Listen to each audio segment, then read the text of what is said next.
There you go. Did you put on No, your no, makeup? Mom. Right. I didn't think he was You filming. have to be quiet. You have to be quiet. He's getting stuff ready. Okay. Can't be quiet. Okay, we're here at the Palm Springs Air Museum, and I'm Dr. Dave Thompson. And today we are honored to have Paula Caplan, TAC Caplan, and they're going to be talking a little bit about their father, Captain Jerome Caplan, who was a white officer with a black artillery unit in Europe during World War II, principally at the Battle of the Bulge and elsewhere. And also Lieutenant George Edwards, who was a Buffalo soldier fighting in North Africa and in Italy during World War II. So we're going to just have a little chat for a little while. So. He actually was her husband, not our father. Oh, He's my okay. father. I don't know. You can change that later. I know. Oh, okay. Well, she looks so young. Uh-huh. You know, she could well have been. Okay, first of all, how did your dad become involved with this black artillery unit, and what unit was that? It was the 969th, and they were attached to the 101st Airborne Division.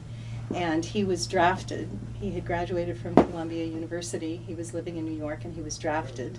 He would not have gone into the military. He said, my father didn't believe in any kind of regimentation. He voted for Norman Thomas, and my father was not even a Boy Scout. So when he was drafted, this whole military life was quite new to him. And we asked him, do you know why you were assigned to this black unit? And he never knew. Nobody ever said, but he was Jewish and from the north. He grew up in Hartford, Connecticut, and so we're guessing that probably had something to do with it. Mm-hmm. That it would be easier for him than somebody that grew up in the South with perhaps prejudices or whatever. Well, that it would be, I think. He could have just been lucky, because it was luck. Yeah. Yeah. Yeah. Yeah. And he also, survived, too. that he probably himself had seen some discrimination along the line and could empathize, you know. Well, he used to walk to school with black kids. I mean, the neighborhood where he grew up was very mixed. But he said to me that when he was toward the end of the war, after the Battle of the Bulge, when he had been with all of his men together, and they were black men, and then he was transferred to another unit. And he said it felt very strange. It didn't feel like home anymore to him. And he felt closer to those men than to anybody else except his family, ever. George, did you have white officers in World War II? Regrettably, we did, but we had Southern white officers. Oh. Southern, BMI, Virginia, and BMI. Yeah. And we had a serious problem. But let me explain one thing. The colored troops basically were always trained by regular army. But when they decided to go in World War I, when they took them in, some of the French, they refused to accept them, and France took them. But France took them and really honored them, because they learned to throw hand grenades like baseballs. And so every French unit wanted a buffalo soldier. Because then you wind up and boom, down, and then 0, and 4 down. And they were very, very accurate. They were throwing our hand grenades instead of our procedure. But they threw it accurately. So when the war ended, the French government brought the black troops back, colored troops back. The French government, Noble Cecil and the other troops, and they had a big parade. They got more Legion of Merit and various honors that they didn't get in the United States. But the United States didn't bring them back now.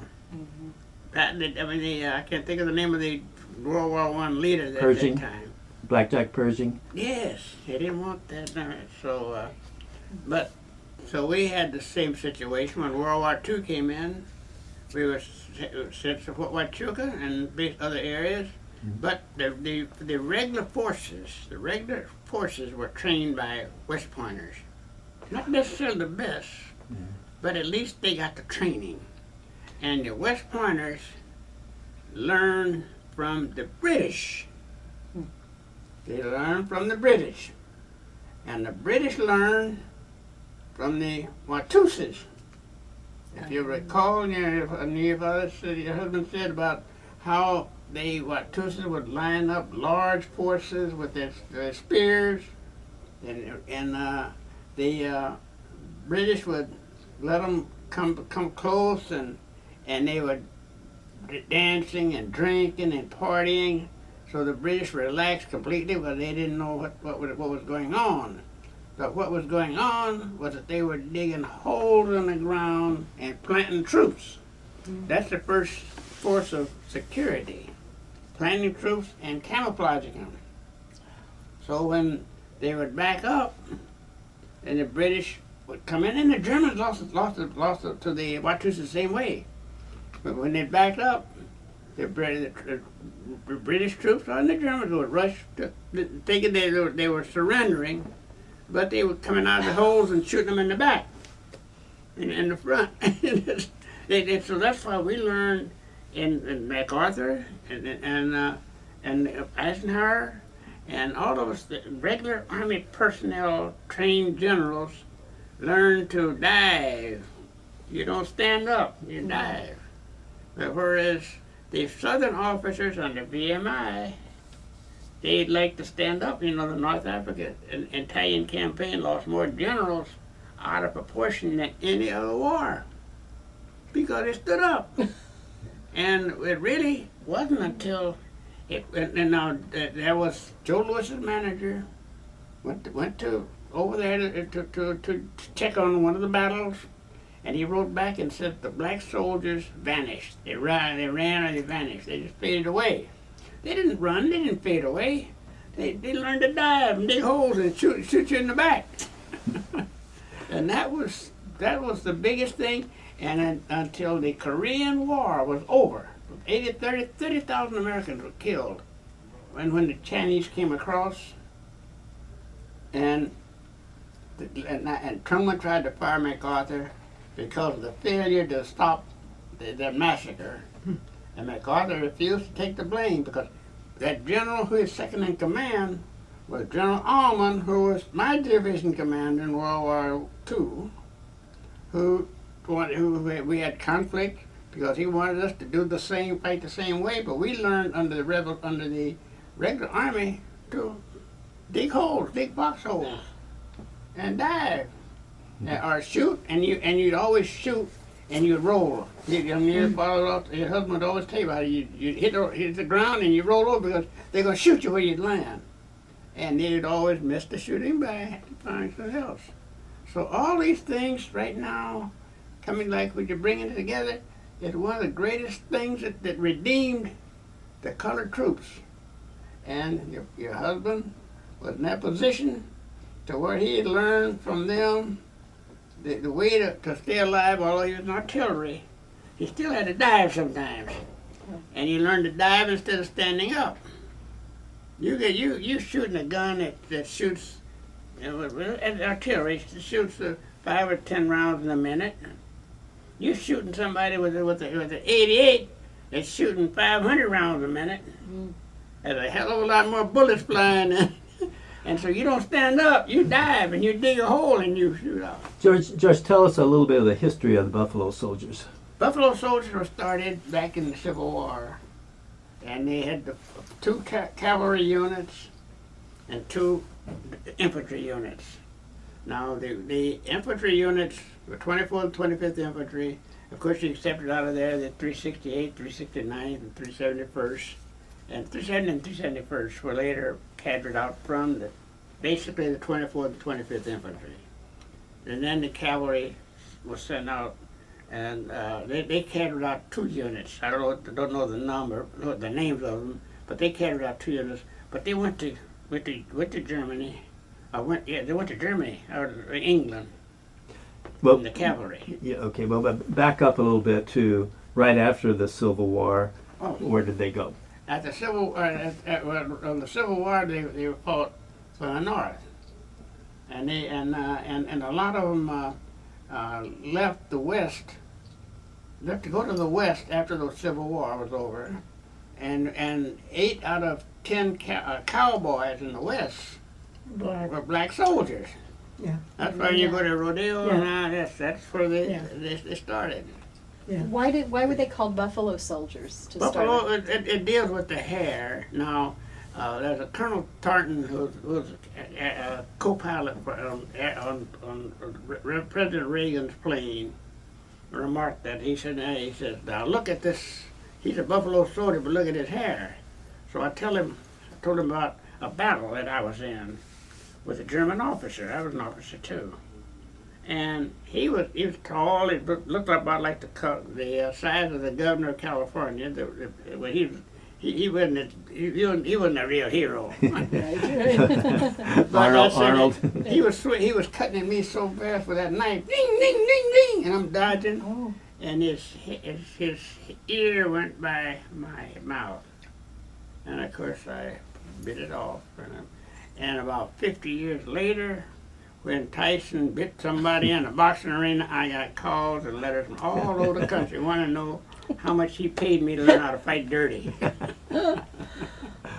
So, not enough. I Not know enough. I know how to fight dirty. So what he's getting at was, again, the reason they call them buffalo soldiers, the Indians thought they looked like buffalo because they had black curly hair. Oh, I see. And what he's talking about is when and somebody said, well, you're not a buffalo soldier, you don't even have Your hair curly isn't hair. And what curly. he's saying is that, yeah, I got in this fight, it straightened out. It's like using a straightening comb. How come Yes, over here? yes, that'll do it. That knife was going across my head. Oh. I'm little.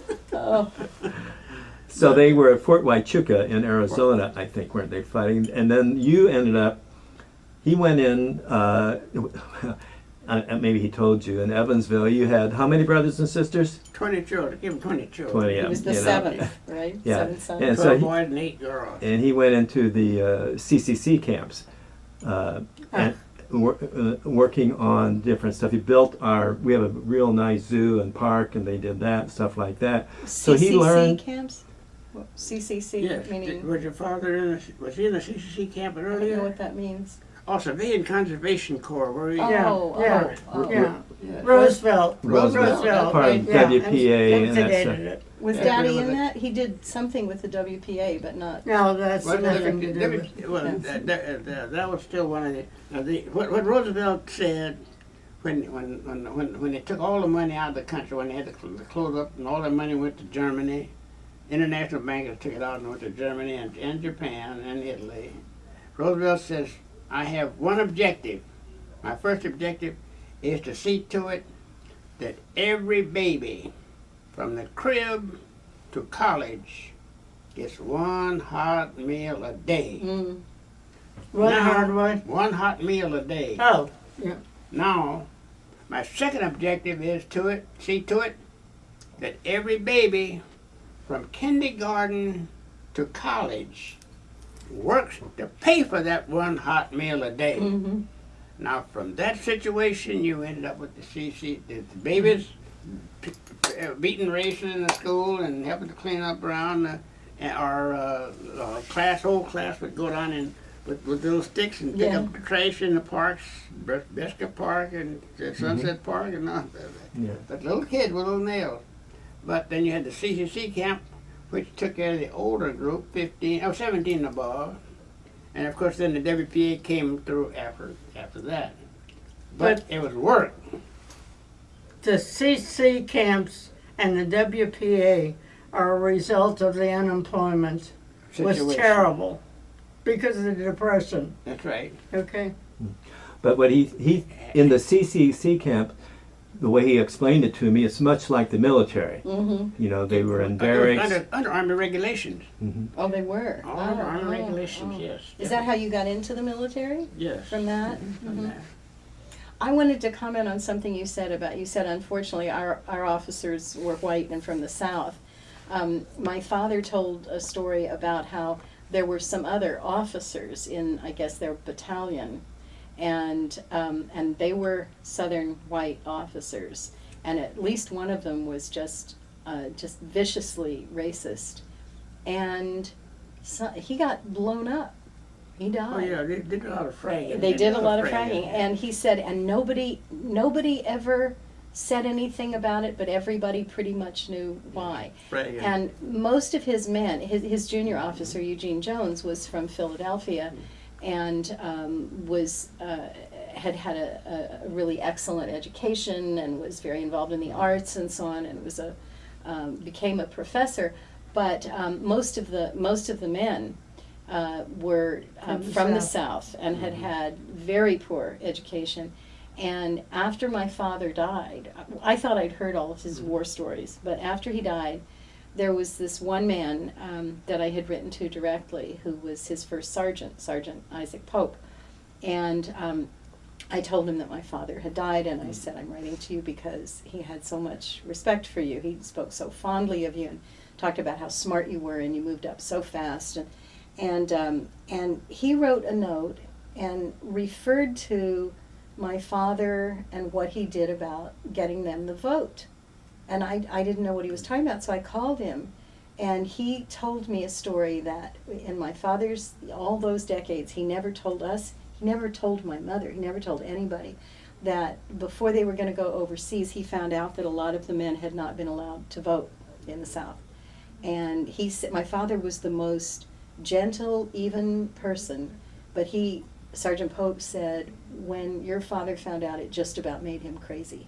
And he wrote to General Eisenhower, and he said, these men are going overseas to risk their lives for this country. They need to vote before they go. And so they did vote. And then one of the things that happened when they were overseas was that Gene Jones and my father, they had a choir, and they would arrange for them to perform in various churches and other places there. And so they got to see things in Europe that they certainly hadn't seen in the Deep South. And Sergeant Pope said, then when he came back from the war, and he went back to his hometown of Kinston, North Carolina, and encountered the racism that he had left, he said it just about destroyed him, and he got rid of his medals. Well, I had a situation that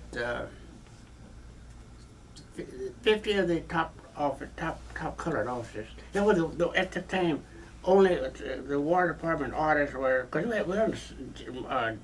George C. Marshall was a Southerner, so we had all the South. But the all colored officers would be lieutenants, regardless of position. Now, when the war ended, there were 50 of us. I have a number of points, the highest number of points. And you hadn't been allowed to be promoted beyond that. That's right. But they put us in boxcars, and up in Milan. Took us 3 days in the boxcars to go from Milan to Naples. 3 days and nights. But in the middle of that train, we were in boxcars. We were up in the front of that train, boxcars with the little 40 and 8 plane trains, with everything in the middle and everything. But in the middle of that train were German soldiers under guard. Under guard. Oh, under In the guard. middle. And in the end of that train were German officers. Under guard. Heavy guard. But they were there. In the Pullman. And for 3 days we came from the north down to the south, driving through, and every time we stop, people come out and look. Now we're the conquerors. We're in boxcars. We're not allowed to. And also in all the camps around there, you had prisoners of war that were white or Italian, or even, wait a minute, or some darker. Some what? Some of them darker races, because they had quite a mix of races. But when raising my children, I told them the same thing.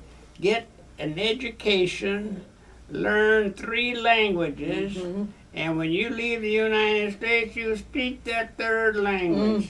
Don't you see, because if you went out and spoke American, they'd get you. You were in for trouble. But you speak anything else, and when I finished Officer Candidate School in 42, there were 12 officers. There were no segregation in the Officer Canada School. No segregation. You went there and you were given a job and they better respect you, or you hit them. You can't do that no more. You hit them. I learned I beat them. I probably fight dirty. But that was a secret of it. But the CCC camp set up, and you talk about the first being a first sergeant and with it. But we learned in the CCC camp that we took an attitude, whether it was poor or rich, some kind of wealth, they got a little in there. I built that bridge. I planted that tree. I built that road over there. I cultivated that land to help the farmer. And I'll be damned if you're going to touch it. Regardless of whether you're white, green, or color. You had that attitude, I did this, and I'm damned if you're going to touch it. And that was why we were very, very successful, because we had something. The children don't have that now. You had to have something. And I wish I could have been around to talk to your husband, because we'd have a lot to talk about. A lot. Yeah. A lot. We'd like a lot. I wish Obama would do something like that. That's why he should have done that at the beginning. Sure. I know when I started politics, that the first thing he should have done was to put these kids to work. Right now, it's summertime coming up, and he's still not. But that's because of the older people. Older people that that day of, the days when they were, I can't think of the name of this economic, no, it wasn't an economist, he was an educator that used that LSD. Timothy Leary. Timothy Leary, yeah, and all that, party, free sex, home sex, exchange sex, and you name it. And now those are the people that are in their 60s and 70 years old, 60s and 70s, and they're demanding help. They should be taking care of themselves. I'm 92, almost 93, and I got to go next week. I got to go to a special session to find out how I live to be this strong. Seriously. Yeah. Yeah. How I was able to go from what I did to, but I saw that movie Logan's Run. I don't know if you remember that one. What was Logan's Run? Where when you reach 29, they gave you 2 hours to run, and the children killed you. You never seen that? I never saw it. I heard about Logan's it. Run? Yeah. Oh, it's a I bad. remember the title, but I don't think I saw it. Oh, well, that's, Your parents must have been phenomenal. well, they beat us. They beat something in your head that was good. That's Yeah. right. Yeah. But we did. We learned the hard way. But we built the country, and we were not about to turn it loose. Yeah. And I raised 4 daughters, and they're all successful because I taught them to work. You got to work. You got to work. Yeah, I don't know But if he then told they didn't want women working. That's right. Yeah. Well, I don't know if he told you or not, but his wife passed away when their last child was born. So he Yeah. raised all these girls all by himself. While working. Yeah, and he was working accountant in La Jolla. He had a nice. Did you say You as should- a team? Yeah. You should have more medals. Yeah, You should- for raising wait, those wait, kids. wait a minute. Let me tell you Put this. them on your pants. Wait a Yeah. minute, wait a minute. They all want to come back home now. His daughters. You don't have to take them. Well, okay, so tell them how you got overseas. Well, you came here first. Yes, in Pumps- over to it. They sent us over to North Africa. Yeah, but you came here. You were here in the Went to- desert with Patton's. Yeah, group. we were here. With Patton. We were here before Patton. In fact, Patton, I was the first sergeant, so Patton respected me a lot more than the officers. But I was, he did respect rank, And I was a little young guy, but I was mean. I was mean. But he was mean. Was He he was mean. We got to along. you? You got along. Hey, but you both had hearts. yeah, we did. Yeah. That's right. We Yeah. did.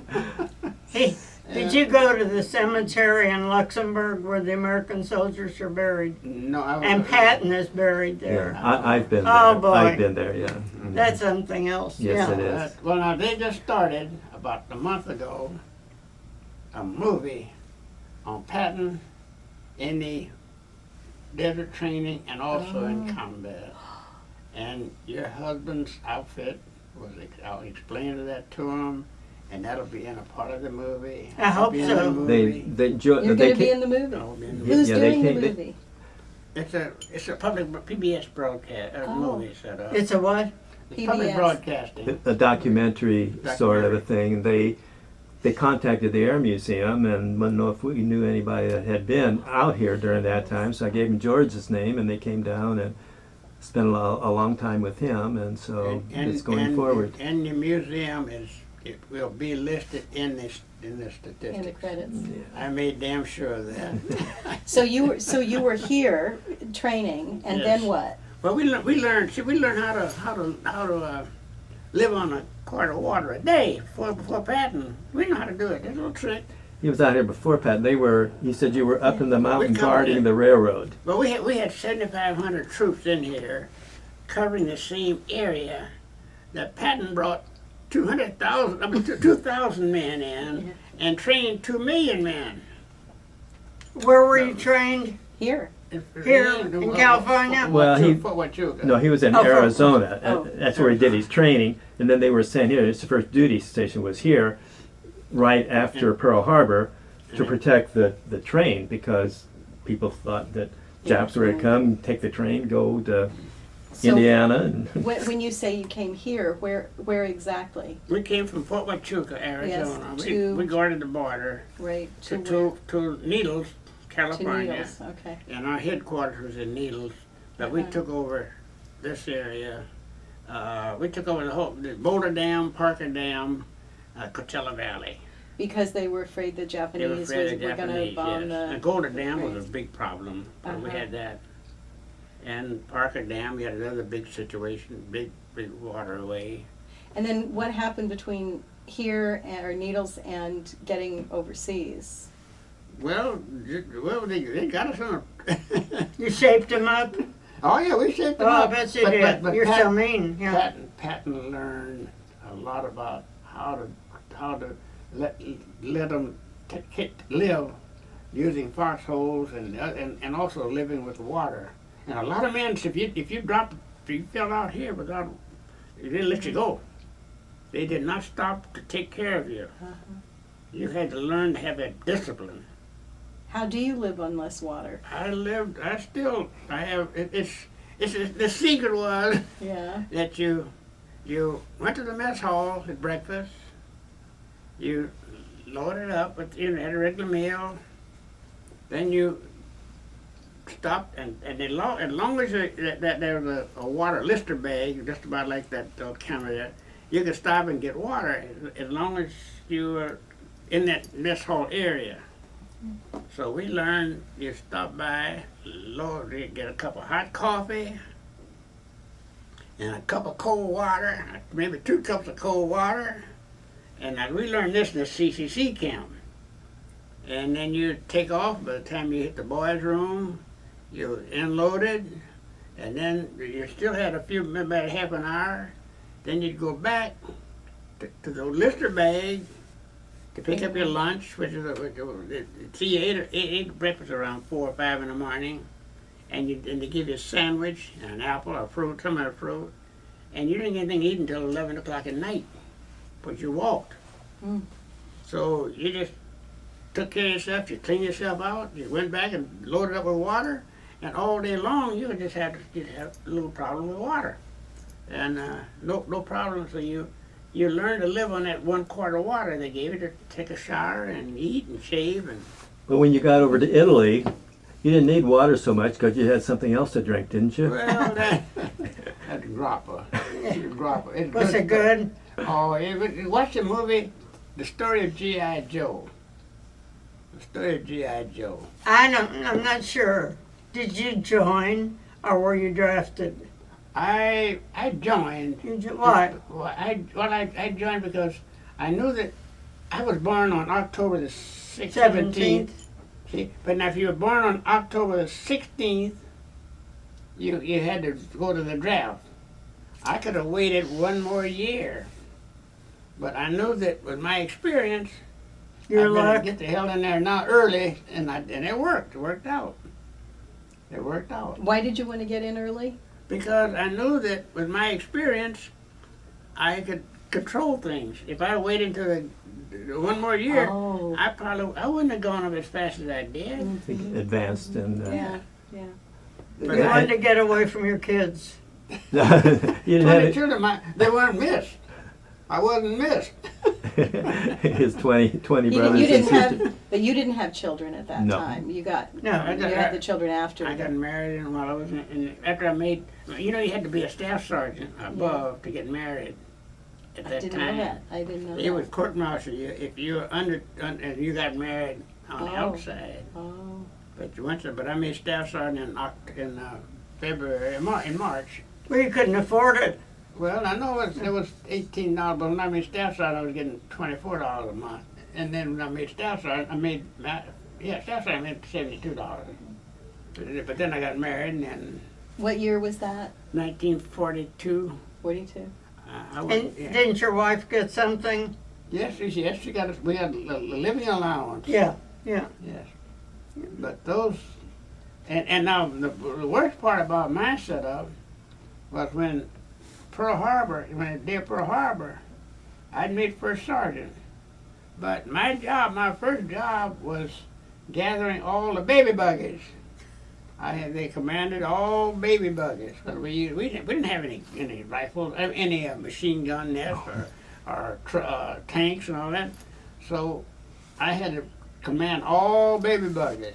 And man, those women mothers hated me. I don't care who it was.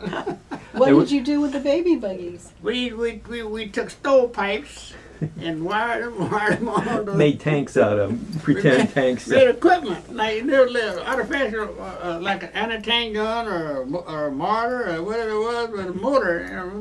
It wasn't the baby buggy running around there with bing, bing, bing, bing, Are there photographs of this or film? Camouflage. Do you know, are there photographs of this or film? I don't know. Well, let me see. One of the reasons I don't know. When I came back, I said we shipped us from northern Italy down to southern in boxcars. Then we got on the boat.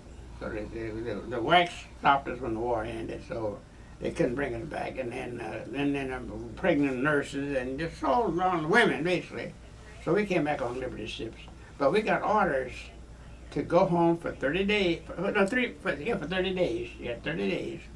And then you report back to Fort McClellan, Alabama, all colored officers. Oh, All great. They colored send you to combat Alabama? officers would report to Fort McClellan, Alabama for an American reorientation course. George C. Marshall was studying. They're still BMI. And that's a hell of a course. What was that code for? What was that course? What was it? I don't know. To learn how to take orders from a black officer and not a white officer. How to Yeah, there's a difference. How to remember mainly it would let you know that you're back in the United States. Yeah. That's what I thought. And you forget about what you fought for. So it was. I got in my saying- I had 3 children. I got in my car in Fort McClellan. I drove to Evansville, picked up my wife and 2 children. 3 children, yeah, 3 children. And I hit the road, and I didn't stop until I got to Tijuana, and I couldn't get a place in Tijuana, so I ended up in Chula Vista.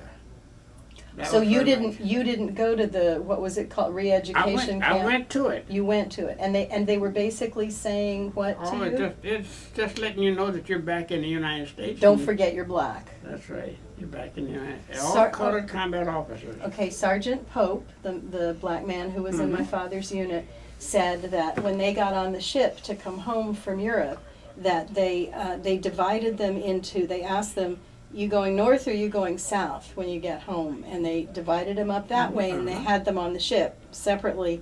And he said when we got off the ship in the States, there was some guy standing there, I don't know what rank he was, and he said as we walked by, he said, don't you forget you're home. That's just It's the the same, same principle, kind of same thing, thing I've yeah. said. Same thing I've said. It's chilling. I want to know how many other black were in the same outfit you were in when you went overseas? Oh, it must have been maybe 700 or 800. That many? Yes, lieutenants, second lieutenants, first lieutenants. Even officers? That's officers, yes, 700 or 800. Not just officers, Enlisted. enlisted men. Oh, Enlisted men. well, a division is about 35,000 men. The blacks? How many yes, blacks? All of them. All of but them. officers. All but All officers. but Then I don't understand why my husband's outfit was the first black outfit. First, I think the first black artillery battery to go, be allowed to go into battle. I think that's right. Patton, because of the ability, so this cavalry boy, these boys, for the Red Ball Express, they made Patton. They worked night and day to make sure that Patton beat at the British general. Montgomery. At the British admiral. The general. Montgomery. Montgomery. And Patton was so honored because they made him, and they stopped Patton from moving for about 30 days because he moved so fast. But those kids worked night and day, and he says, "You made me a hero. Mm-hmm. I made a hero because you worked, you made me." Did you see the movie called Red Ball Express? No. It's really good. Jeff Chandler is the white officer, and we have it here. Oh, I'd And love to if see you that. can check it out and watch it. It really tells that. Patton But see, they were fighting over in Italy for at least a year before they went into France, and so the blacks were fighting there. Yes. Now, probably your husband's, that was probably the first unit in Europe, I mean in France, that fought. But we were fighting over in Italy long before that. I hate to say this, but I we know. have to get going. I We're was just past afraid so. time. I could listen to you talk forever. Well, we're going to have you guys back, Yeah, and George, please. would you mind coming back when we have back Sure. again? What else I gotta do? Yeah, Get out of the house yeah. and get away from my daughter's calling. Right. Yeah. The way to So- get away from your kids. Your daughter. You know what? Next week, if it's Monday, I could come and Mom could come. Yeah, if it's after Tuesday, I'm away for 4 days, but my brother will be coming back the same day I do, which Oh. is the 11th, and so I bet he would love to come Yeah. and meet you. Well, why don't we wait He till- doesn't live near here. He lives in Philadelphia. Well, why don't we wait until he gets here, Okay. and then we can. The camera's off now. This is off. No, it's not off, but Oh. Turn it off. I can edit it. He doesn't want to miss anything. Okay, I'll turn it off. Okay. Wait a minute. I turned it off. Okay. Wait a minute. Are you available? Yes, I'm available. You're available. Anytime. Let me tell you, my father was a Catholic. He had black and Jewish blood. Really? Yes. You know we're Jewish? Yes, sir. How'd you said know? earlier. Oh, that's right. I said we're He Jewish. had black and Jewish blood. So you're Jewish, and you know what? My father had dark skin, and he tanned very dark, very fast. He had light blue-gray eyes, and he was once out at a restaurant or a nightclub or something with some other black men, and he And saw women. and women, and he saw somebody pointing over at him and saying, "I think he's passing." Oh, well, I'm not. I didn't pass, but that was. And my that son was true. and my son-in-law is black, and his mother grew up in Kinston, and her father worked at DuPont with Sergeant Pope. I mean, the way that Oh, my things gosh. have intertwined, it's just Yeah. been remarkable. But Evansville. So you're part Jewish Well, Well. just don't. and Catholic. What did you say, Catholic? and Catholic. And Catholic. He was. And my daughter was 99. Yeah, she's The senior 99 vice president, cents, 99 cents store. Yeah, You know yeah. who they are. Yeah. So I'm Catholic, and my mom and so the school or the church that he went to is the same church that they went to. Yeah, And yeah. so that's how they kind of knew each other and stuff. Do you, so go, it's do you really all go to interesting. Sacred Heart by any chance? Yeah, we do. You do. Yeah, You know Father Dave Lincoln. Jones? I don't think I know him. You should meet Dave Jones. He's a Vietnam vet Is he? who writes exquisite poetry. Well, we interview any veterans here, so he would be someone that we You should if call him. Okay, I'll if you give me his the phone number. information. Your you can- skin is very fair. It is. Are you fading? A little bit. A little bit? Yeah, but I drink grappa. It was that fighting with that officer in the knives. I think that he hasn't gotten over that. That officer told Let me give you Dave hand a Jones' bottle of grappa to He's, Ernie Powell. he's quite remarkable. He says, you get 1 or 2 or 3 of these, and you're okay. But you drink 4, 5, or 6, and you'll flip the world. Grappa, you keeps you going. And he, and in my, I remember. Whatever it is, it's wonderful. Yeah. Yeah, yeah. Two Yeah, publications. I was okay until I got this leg, but I'm gonna be okay. His I'm programs gonna- all the way yeah, through. yeah. I'm sure that's Well, why we'll it see you. won the award. Okay. Hang in there, hang in there, drinking grappa. Uh, Take a cane, get it. And I'll check. Use my He has cane to help a get up. website huh? You want to use that called cane to get up? 11 Bravo I'm there. trying not to. Oh, okay, okay. I'm vain. It's called The Soldier's No, I wanna get my legs stronger Oh, yeah, again. well, Yeah. that's- He came back that's from nothing wrong with Vietnam, that. He was okay. 1, And 2, then Desert 3. Storm happened. I and believe he- in exercise. George, you stay there because I want to talk to you a little bit more. All right. Okay. You ever get tired of talking to him? No, never. Never. So he started Okay. writing poetry, and Oh, it's just okay. breathtaking. Remember that word, Oh, that's grappa? great. It's really great. Yeah. Okay, so Okay, dear. so do you have a card, or I do you do. want me I to do. call you or email you or something? I don't have, maybe, oh, I left my card. Let's see. Sir? Thank you.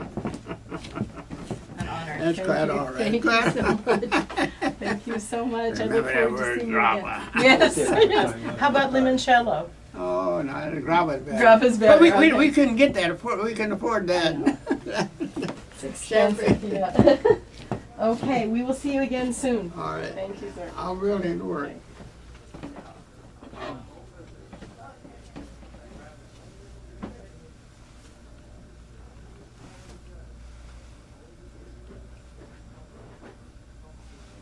Oh, I got the line. Just barely landed you. That was different. It was difficult. I did, yeah.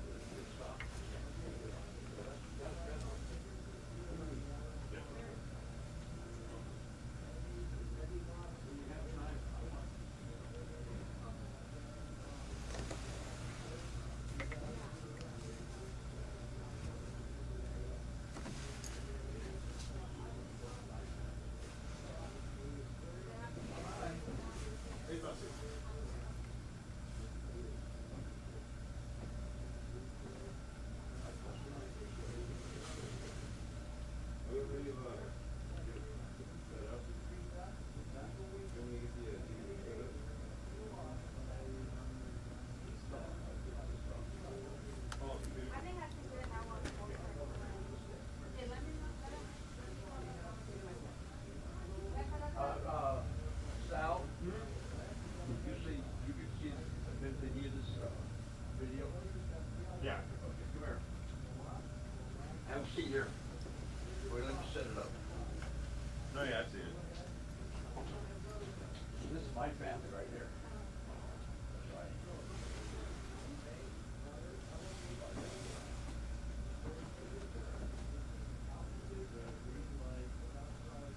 That's my daughter, my 2 sons.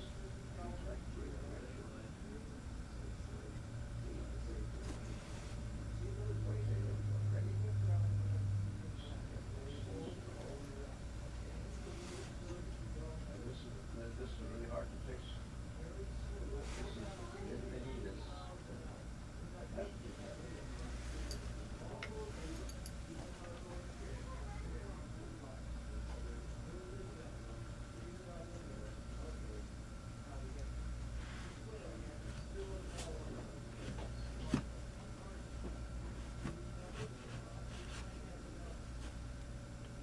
Hey, Sal. Can you come in Friday? Yeah, I'll be here Friday. Can you make a DVD on this? This one, you put it over there, okay? I will. Yeah, just need a, I'll email it to you, okay? alrighty. I just need a DVD to actually burn it on, dude, that's the thing.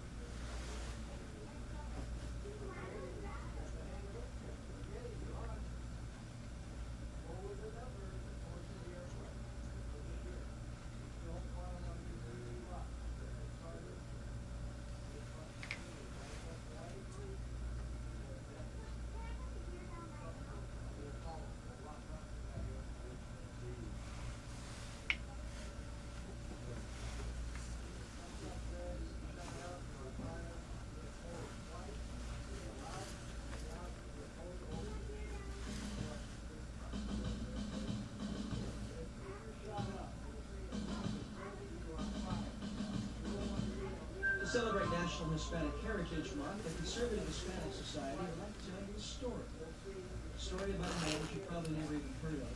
His name, Master Sergeant Roy P. Benavides. He was the son of a Texas sharecropper.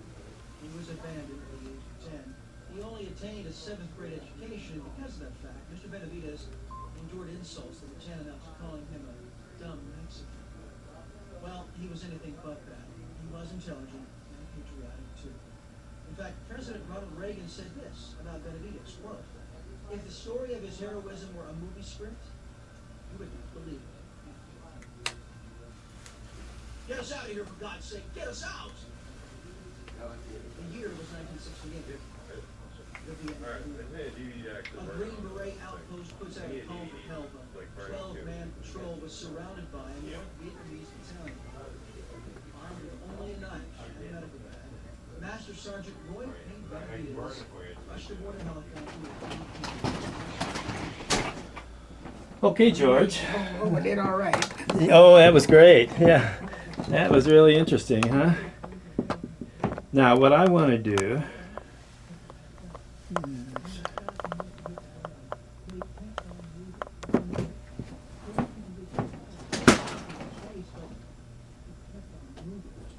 When he arrived at where the Americans were hunkered down, he found 4 men dead.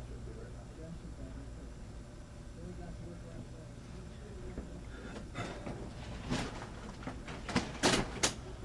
okay. I got this one. Now, I had mentioned to you, maybe I'm working on a project downstairs, and I'll show it to you when we get done. It's basically the story of World War II in video. Of all I've got 46 different battles, and one of them is going to be basically the Italian campaign. And so I want to use a little bit of you talking about your experience in Italy. So what I basically maybe just kind of tell me a little bit about when you first got there, where you were, and the first action you saw, and just kind of on through what you did in Italy, basically. So, so when did you first get to Italy, and where? In 1944, 43, later part of 43. Okay. Now, but I want you to. This is not a question and answer, so I would like for you to say, "I got to Italy," and whatever. We left the United States in the latter part of 43, and it was, and on our way over there, this is very interesting, on our way over there, it was Friday the 13th. Our ship, and the ship that we were on, the Liberty ship we were on, always broke down. And so it'd always leave you until the next day and then catch up with you. But on Friday the 13th, all colored troops, very superstitious, Friday the 13th, were very alert. But they said they had a submarine sighted. So everybody was scared. The Germans were smart. They didn't bother us on the 13th. And we broke down on the 14th, that was a Friday. On the Saturday we broke down. Of course, they let us go in the back. And about 7 in the dark, it was in November, not in November, yeah. And it was dark, and the submarine came up with an alert, but we were behind it. And they were about, I guess, I don't know, maybe a mile down behind it. But it came up, and of course, we were on the deck, but wasn't Friday the 13th, so we were more relaxed. But the submarine came up, and it hit a tanker in the middle, and it split the 3 ships around it. You could hear them screaming. I mean, it just blew up there. They just went down. But we were in the back, but we'd been left. Now, had we not broken down, it would have been that 4th ship on that tanker. But they got over it, and we did get going on to when we got close to the mountain, the volcano there. I can't think of it right. Mount Etna. Mount Etna, that was the damnedest thing. Scared to death. You're going down, and all of a sudden a Liberty ship, a hospital ship came down, lighted up, real light. Well, we knew we were in hell then, scared to death. But it passed, and we made it to Italy, got there in Viareggio, below Reggio, and we're right just about time when they're taking Rome, and we got involved in a part of the North Africa situation, because we stopped in North Africa first, and then we went down into Italy, but we did get a little of the battle on Sicily, and but they took us out and moved us north, trying to get around below Viareggio, below Florence, and then we came into Florence in the battle. But we had a little battle going into Rome, and they pulled us out and moved the whole regiment up north, further north, trying to trap the Germans in between that Po area before they got to the Po Valley. And we didn't have any problem fighting. It's just that we fought like we were taught to fight, and we had a lot of problems with the officers. Now, the officers in training, in that so-called later training before we went into combat, were very Southern, and they told us we had Southern troops. Some of them pretty dumb, dumber than dumb, really. Probably, if his name was Willie PDQ, you can call everything else, but you said PDQ. That was his nickname, but that's what he now. And we had a lot of that, a lot of it. You never know the name, but whatever the nickname was, Smoking Joe or Alcohol John or whatever it was, we had that situation. But they told him, you don't take cutter officers. You don't have to take orders from them. You only take orders from us. Now that's sabotage. That's sabotage. But that's the thinking of the Southern officers. They came in from, because I was regimental sergeant major of the 369th, which went to Japan, and I went to Air Corps, Army Air Corps. And when I came back, they disbanded that, and I went into the Buffalo Soldier, which is back to the infantry setup with Southern officers, and we had a lot of problems. And this young lady mentioned, well, there was a little fragging going on. Tell me about your first actual combat that you got into. Where was that? Actual combat was on a patrol. You know, we marched, and we didn't know where we were going. And we had a company attack. We had a regimental attack.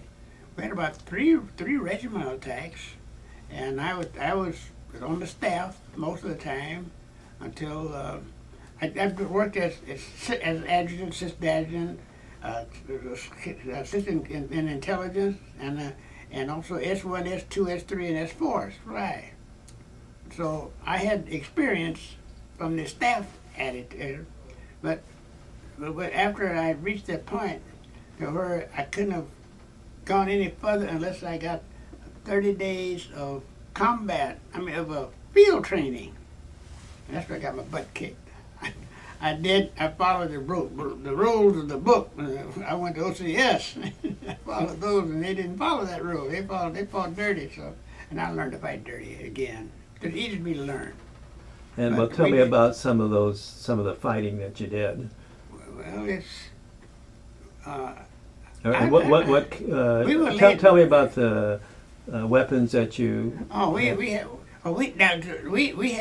the 03 rifles, and then we had the Thompson submachine gun. We had the M1, but now we didn't get any flamethrowers. That the military kept that quiet. We didn't get any flamethrowers, and we didn't get any of that real good equipment. because they had always had that fear that there'd be a sort of rebellion. So we didn't get into that others. I've seen movies of it, but we didn't have any no flamethrowers, no and no special bazookas. We didn't have that. We had just the basic equipment. And when we went into North Africa, they do northern Italy, Po Valley, and in the Alps, where I got my Purple Heart. We didn't have that. We had winter clothes, but because things closed up so fast up there, they didn't have time to get the winter equipment to us. But I'd been in supply, but then they said that you for a field promotion, you need that little bit of experience. So I didn't get a chance to get all the other equipment like that I would needed, but we didn't have it available. So you were fighting a war, but I had knowledge of plan of S1, S2, S3, and 4, administration, intelligence, supply, and plan and training. That's why I went up so fast as an enlisted man, because I had some experience in all of those fields. But in the fighting, I led the troops, and of course I got my butt kicked. Well, tell me about that. When you were leading. And what were you? Was it a company or a platoon? At a company. Okay. Company out in the front line, yeah. And you were, what was your rank then? Company, I was first lieutenant. Okay. Yeah, I got a battlefield promotion. I didn't get a battlefield commission. I went to OCS. But I was fortunate in OCS, like I said, there was no segregation. And I was very fortunate, I was a master sergeant.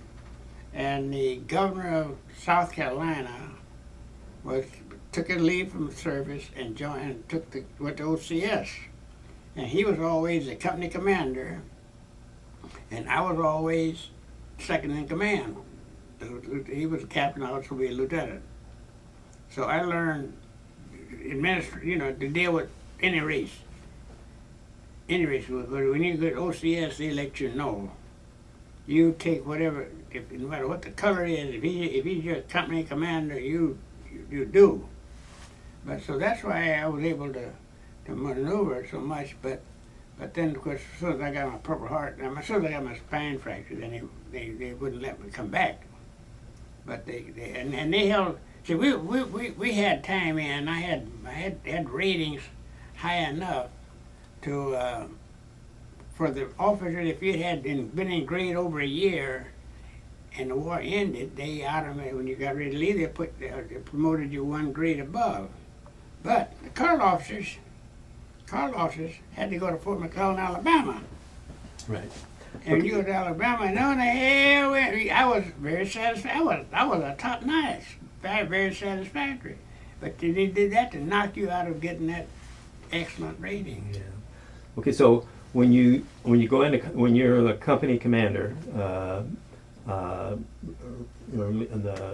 lieutenant, you're leading your troops. Is this up in the mountains? Up in the mountain, going up the mountains, Okay, Yeah. and so tell me, what were you doing? How did the fighting start? Well, you're out on patrol, and somebody sees they were up higher up, and you would be on a lookout for piles for fresh dirt, where they would dig in holes and in caves and so forth, and just find a little dirt. So that's where you would attack, where you saw that dirt.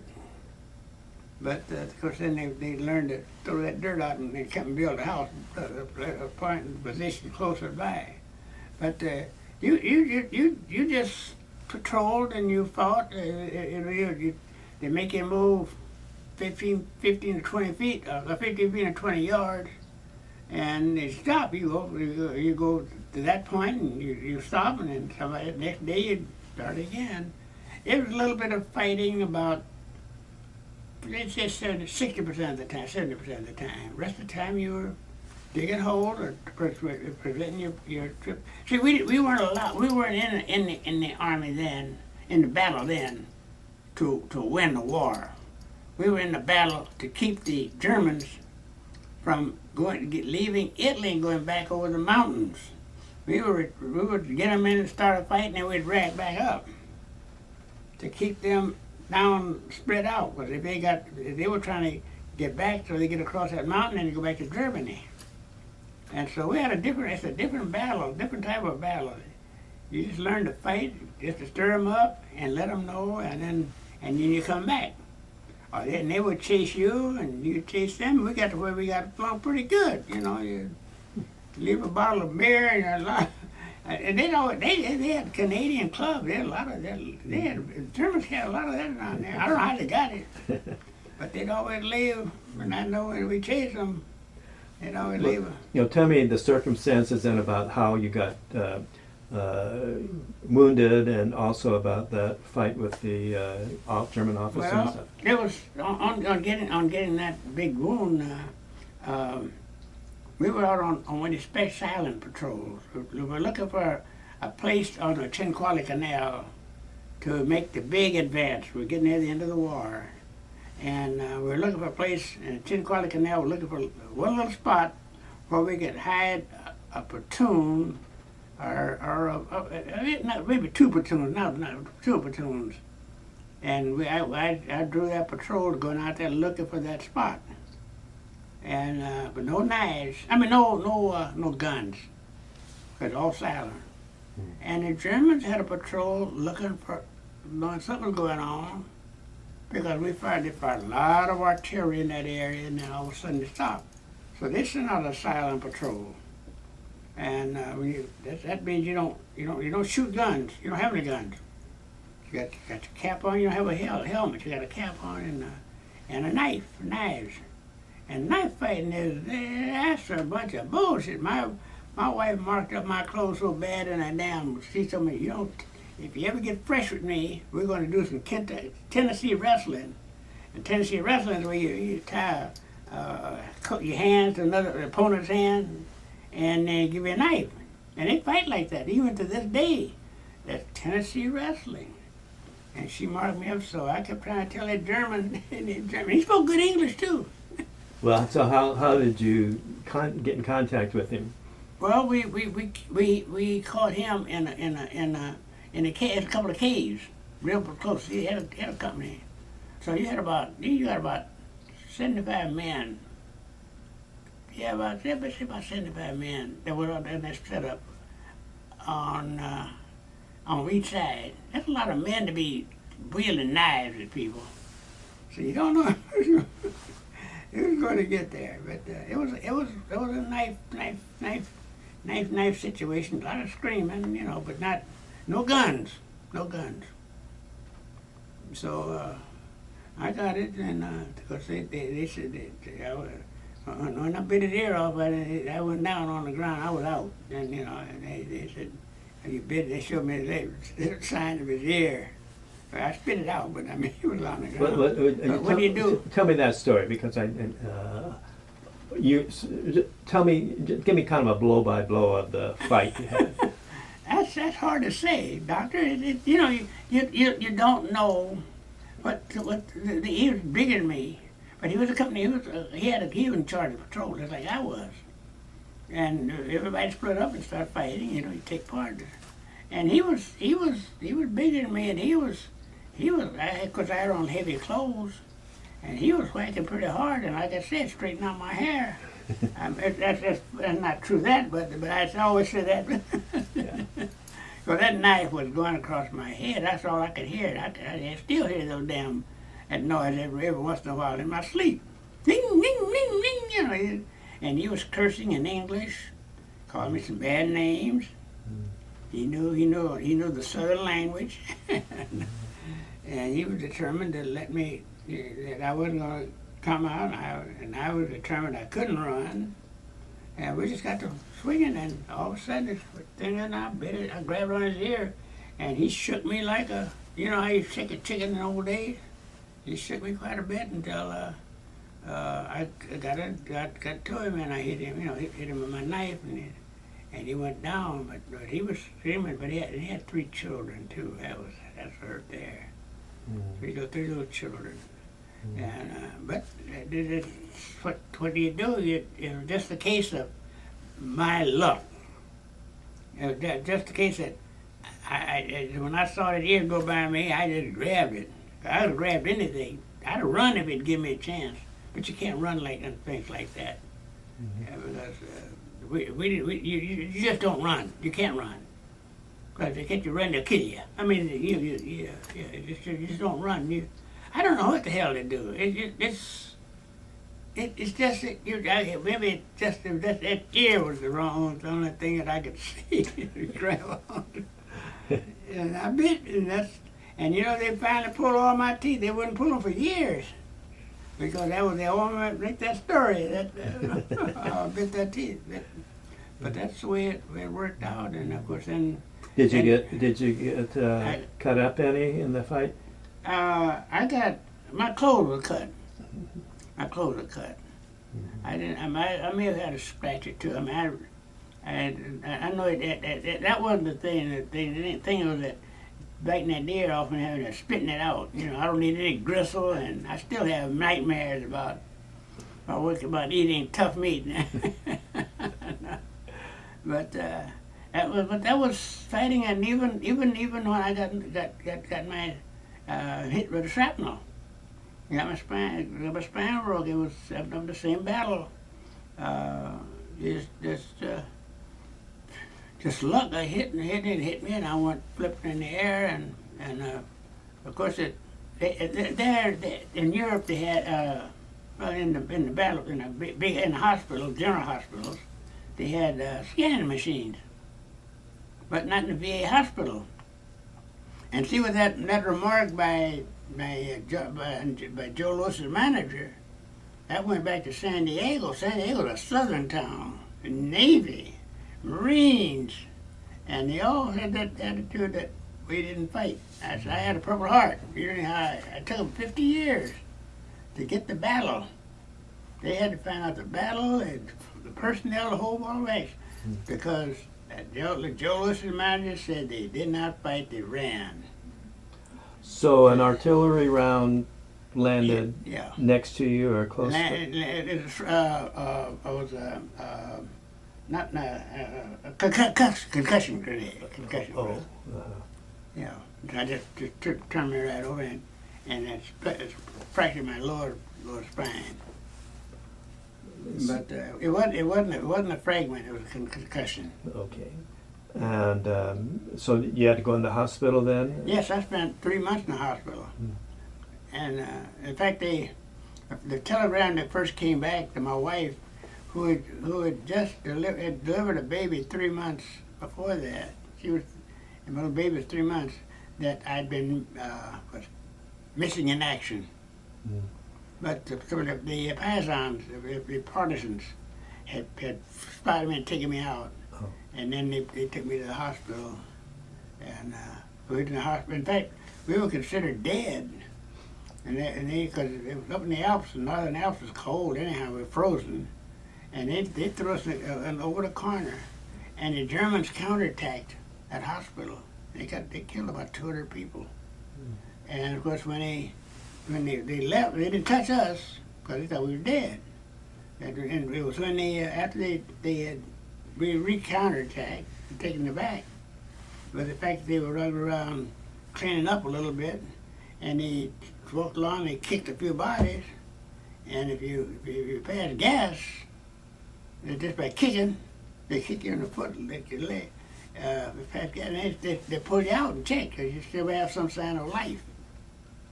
And there was 8 of us, 40 that were supposed to have been there.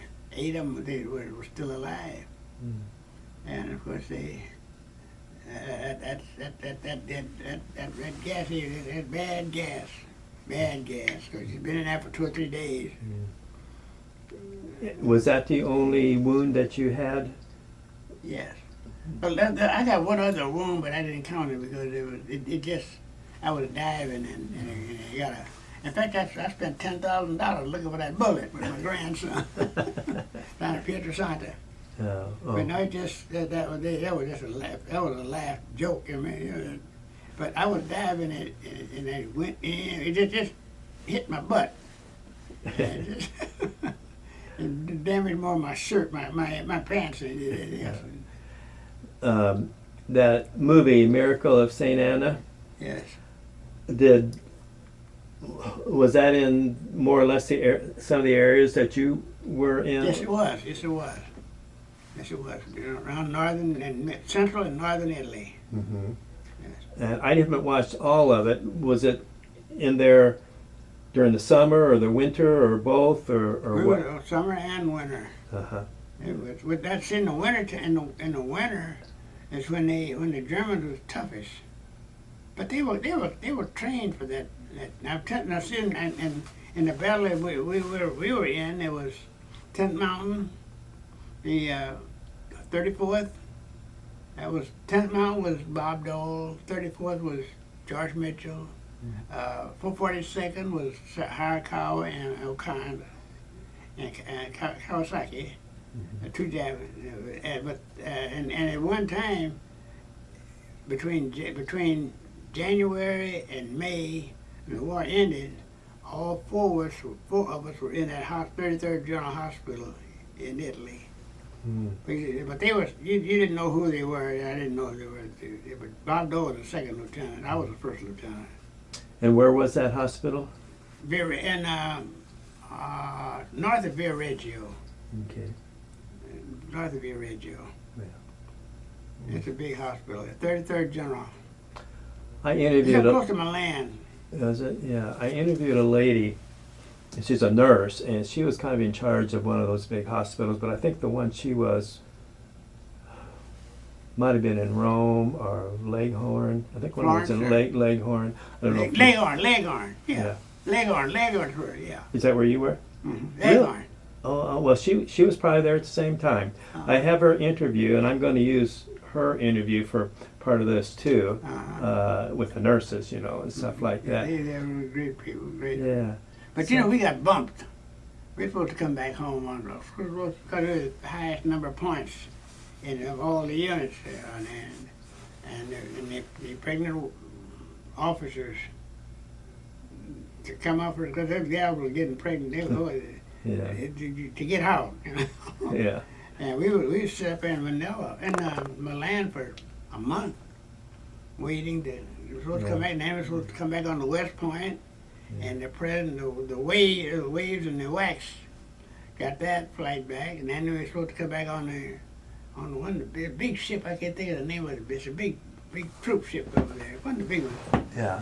but the women. And so we got. Okay, George, I think that's good. I'll be able to get what I want for You that. got my package? Yeah, what did I do with you? Yes, I do. I have it out Okay. here. Sure.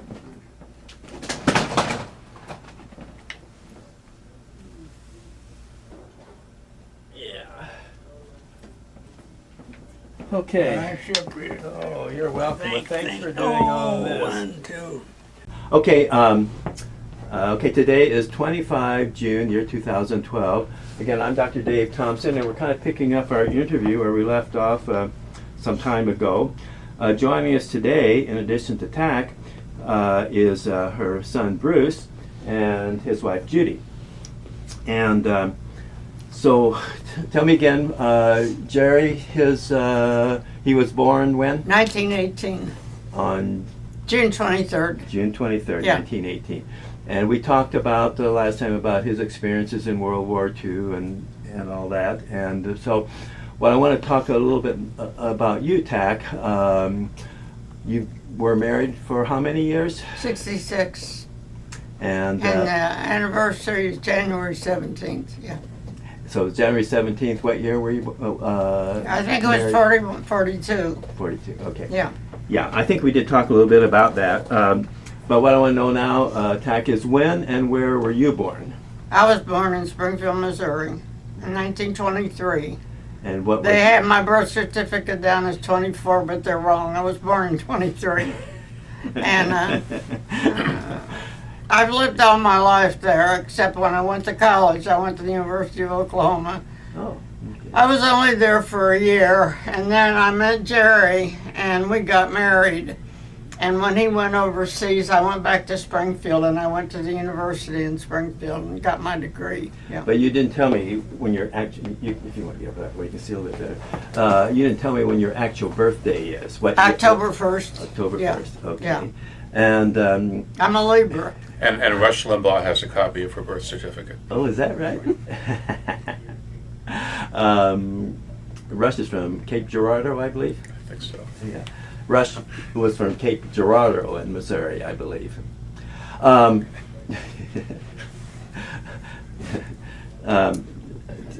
now, Tack, how did you, what, is that your real name or what? Yeah, it's my real name because when I was in first grade, there was a little boy that had a crush on me, and he put my initials plus his initials in some fresh concrete, and he started calling me Tack, and I've been called Tack ever since. So what was your... That's not my real name, and I don't like my real name, so I just try to avoid it, yeah. Do you want to share You your... have to have that? I don't have to. But Okay, yeah. He'll tell us. What My it is. my mother was under the influence of the delivery, and my aunt loved the name that she suggested, and that's what they gave me, and I've never liked it. She Yeah, was named after a famous, beautiful silent movie star. yeah, Oh, Theta Barrow, too? That's Yeah. that's as Yeah. far as we're going to go. yeah, Theta Barrow? yeah, No. yeah. Okay. And what was your dad's name? Nathan, And what and was... everybody called him Bill. I don't know why, but it was Nathan Karchmer, Karchmer. Oh, gotcha. Yeah, Okay. and that was my maiden name. Okay. And Yeah. your dad, what did he do? He had a business with his brother, and it was oil and air conditioning and tires, stuff like that. Yeah, In they had Spring- some filling stations. As a matter of fact, now when I see the price of gasoline, I have to laugh because I remember they had a big sign at the station. They were always called filling stations, never a service station, and it said 12 gals for $1. Try ethyl first. Yeah. Yeah, I remember yeah. that stuff. Do you remember which company, what kind of gas he sold? Skelly. Mm-hmm. You remember that name? I do, Skelly. Yeah, Uh-huh. yeah. I do. Yeah, I think they had a green Don't sign. see it around anymore. Yeah. It was Skelly. Yeah. And your dad, how did he end up in Missouri? Where did his ancestors all come from? Okay, they came from Europe, and his father left Lithuania when he was 16 years old. His older brother was already in the States, and his older brother was a gambler, so he was warned not to have much to do with his brother. Anyway, my grandfather came, and there were a lot of the family already all over different parts of Texas. And so he went to Texas, and they were always in the junk business and iron and metal business, and he got into that. And so then he started little businesses, right, in these little towns.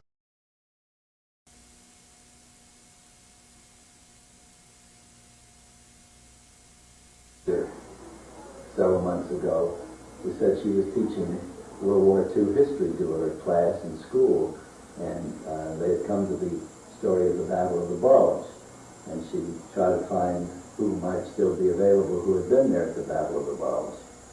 Well, she called me on the phone and asked if I would come and speak with him. She said, you know, this is a very interesting part of our history, and the Battle of the Bulge is one of the greatest battles in American history. And since there are so very few of you left now, I wondered if you would be willing to come and talk to my group. I sent one of my friends instead because I was busy. But it's just interesting to be counted among those few who were still left, you know. Which unit were you in among the American lineup? We were in a field artillery unit with 155 howitzers that was attached to the 101st Airborne Division, which made the stand in Bastogne and Darfurfield. It was in a separate attached artillery unit that had no place in any particular division. It was always switched around on the fronts wherever they needed help and reinforcement. They called for our artillery battalion. And we had 3 firing batteries, a headquarters battery and a service battery, with about 600 men in all. But each firing battery had 4 howitzers. So this was a total of 12 howitzers in one battalion, and that gave them an awful lot of firepower. And we stayed, we were actually, when the Battle of the Bulge began, we were 30 miles east of Bastogne in Luxembourg, firing into Germany. And we had arrived in position there the first part of October. All up and down the Western Front, there was activity during that time, except in the middle where we were, it was quiet. And as a result, the Allies would send untried troops to get their training, their basic training, actually on the front line. So what were you firing at? They were firing into the German territory. Just into the territory? Into the territory, but nobody moving in either direction. We didn't have enough troops to move forward, and they didn't have enough troops at the time to come back and move toward the west. What the general said later was that there was a calculated military risk taken with the center of the western line, that they didn't have enough troops to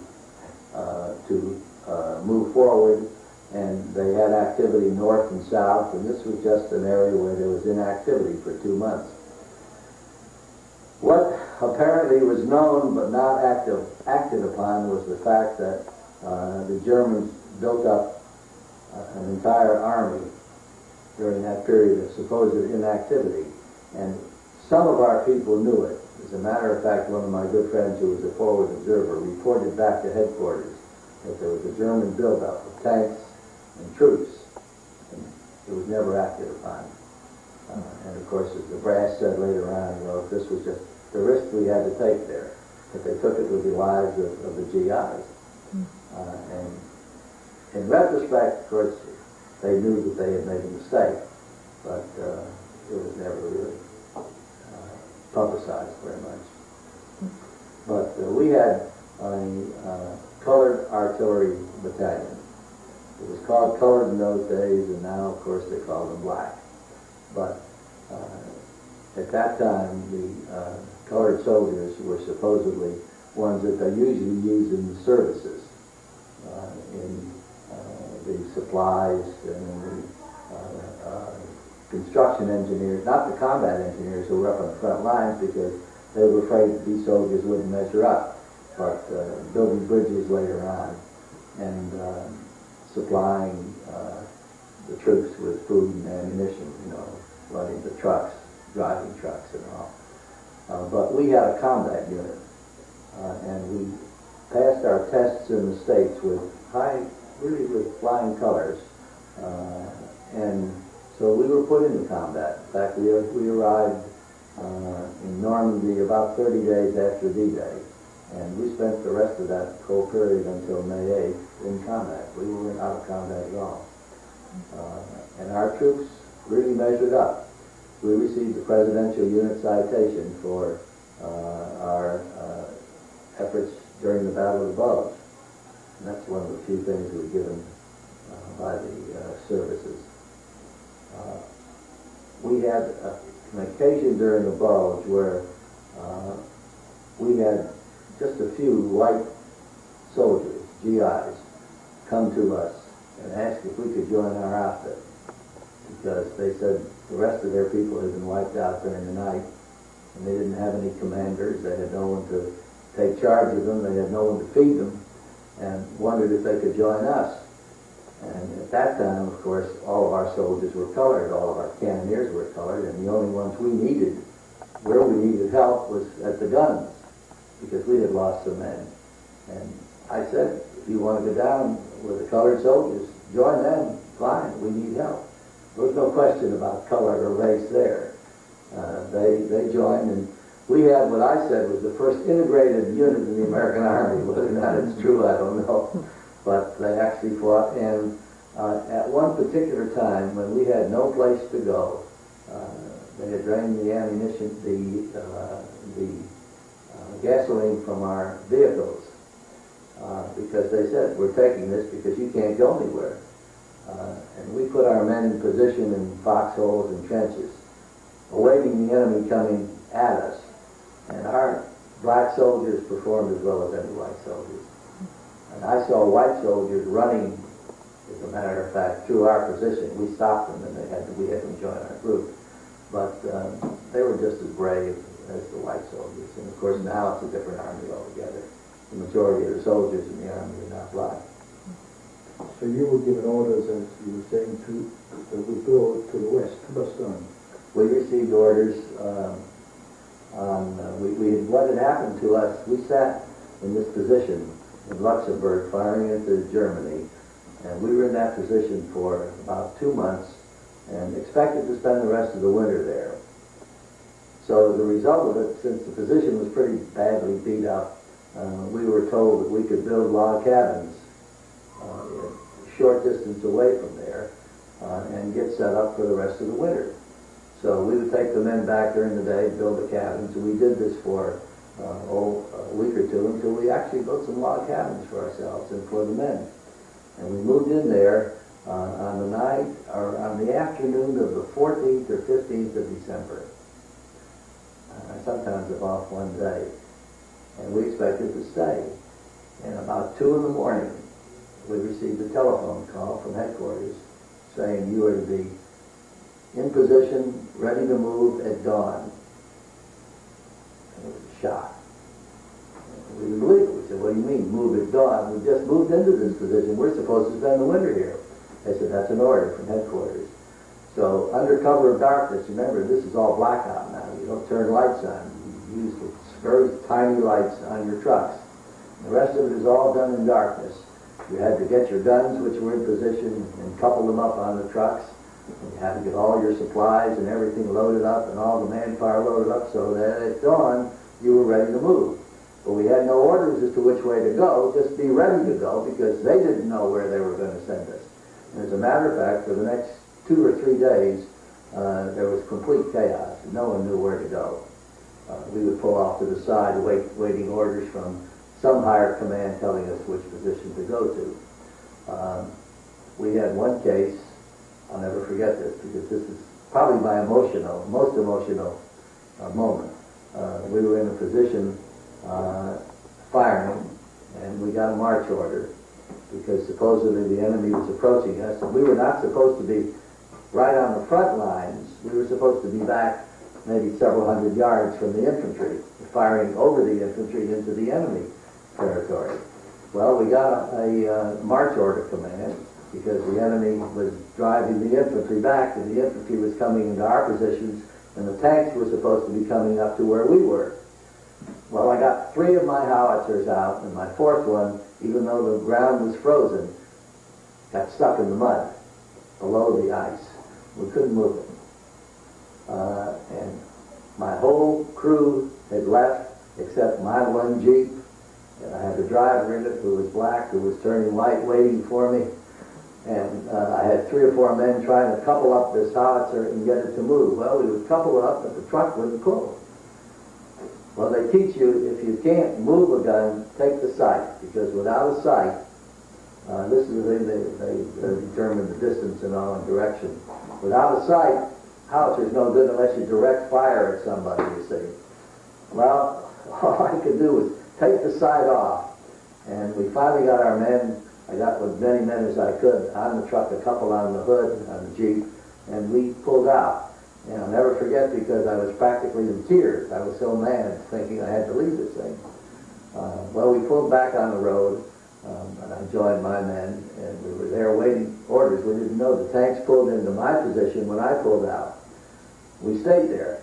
One of the funniest things that happened right then was that a car drove by me, and I heard a voice yell out, "Hey, Jerry, what the hell are you doing here?" And it was beyond me before I saw who it was. And to this day, I don't know who it was, and I've been waiting for 50 years for somebody to tell me, say, I saw you there at the Battle of the Bulge. But nothing ever appeared. Anyway, we stayed there until we finally got an order, and the tanks pulled back, and the infantry were there, and somebody reported to me that where we had left the howitzer, it was now safe to go back. So I took enough men back there now with 2 trucks, and we actually pulled the howitzer out. We didn't lose it. Now, we had a pilot. We had 2 observation planes with each battalion. And our pilots were told, don't ever abandon your plane for the enemy to capture. We had one pilot who was down, didn't know what to do, and set fire to his airplane. And we kidded him. He said he was going to have to pay for it. You know, those things were thousands of dollars. I don't know. I don't think he ever paid for it. But I was thinking I might have to pay for my howitzer. And I think at that time it was $30,000. Of course, now it's probably worth $250,000. But anyway, I didn't. We got the howitzer out. And then we continually got pushed further and further toward Bastogne. And we ended up on Christmas Eve, right on the outskirts of Bastogne. And I had 4 howitzers in my 1 firing battery, and I had them pointed in 4 directions. I had one pointed north, 1 south, 1 east, and 1 west. It makes you a little uncomfortable when you do that, but this is the way we had it. And Christmas Eve was a bad time because the enemy dropped flares, and they had command of the skies at that time, and they really bombed the devil out of us that night. And we lost quite a few men Christmas Eve. And Christmas Day, the colonel called me in, and he said that one of my good friends had been killed, and he had been in command of a firing battery. Would I go over there because there was such chaos there. Men didn't know which way to turn, and there were bodies, and there was bloodshed, and there was equipment knocked out. So I went over and I took command of a firing battery then, and we finally brought it out. We stayed in position for several days until the first part of January.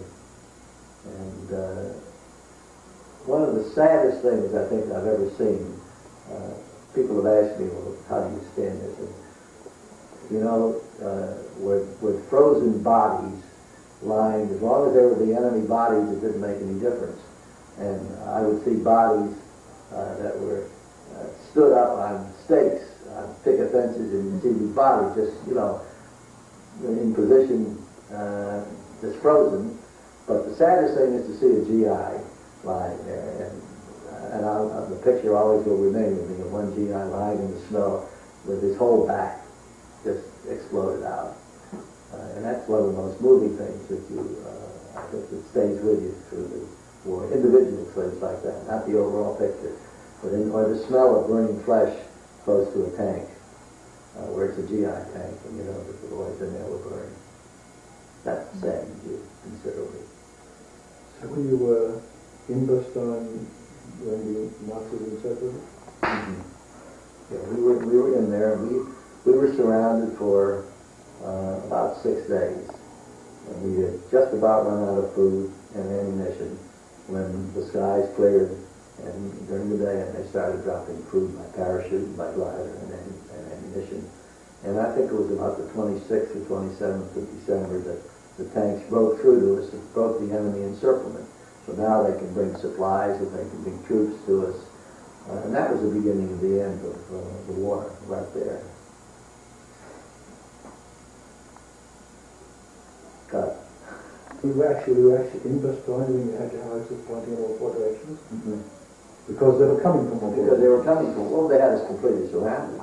But you must have been in an elevated place. No, we weren't. As a matter of fact, we were, you don't have to be with artillery, because your trajectory carries it. Yeah, but it's a funny feeling. You get a command to shoot out, say, 4,000 yards. And then the next command is 3,800. Right. Or 3,600, and then you wonder where is it going to end, you know. But so basically, you couldn't see who you were shooting. Oh no, we couldn't. I mean, you were just did what you were told. We were just taking commands from the infantry and the tankers.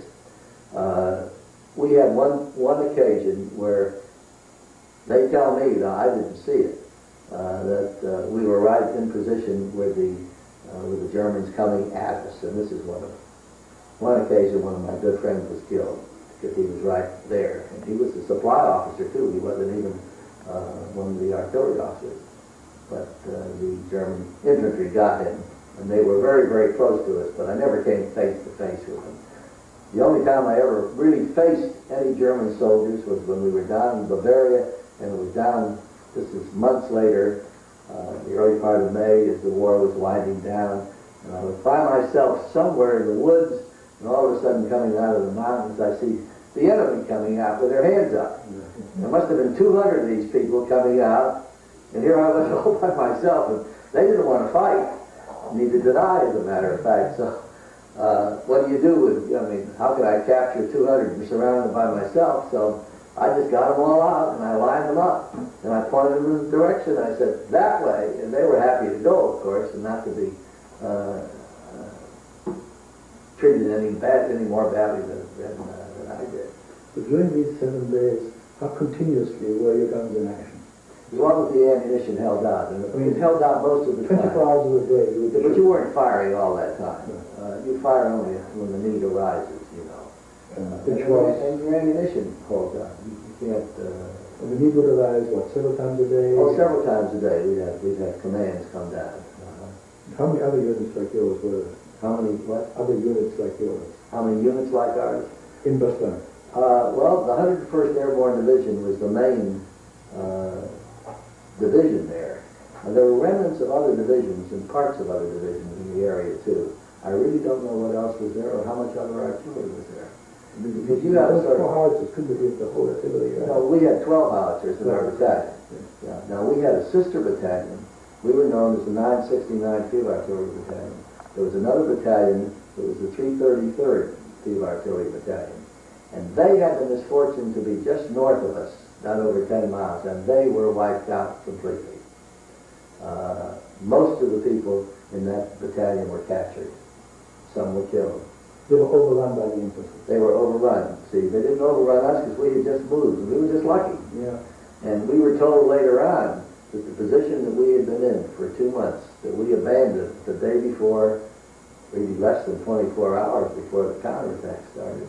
We were told that that was completely wiped out by artillery. So you never went back to look at those log cabins? No, but never went back again, no.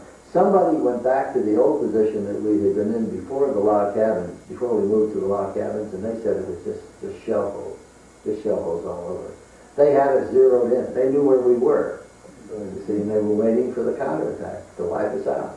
Just by luck, we got out the next day, or the day before. They came in the next day. And why did you get those orders? The command did know that there was going to be an offensive? Why did we get the orders to?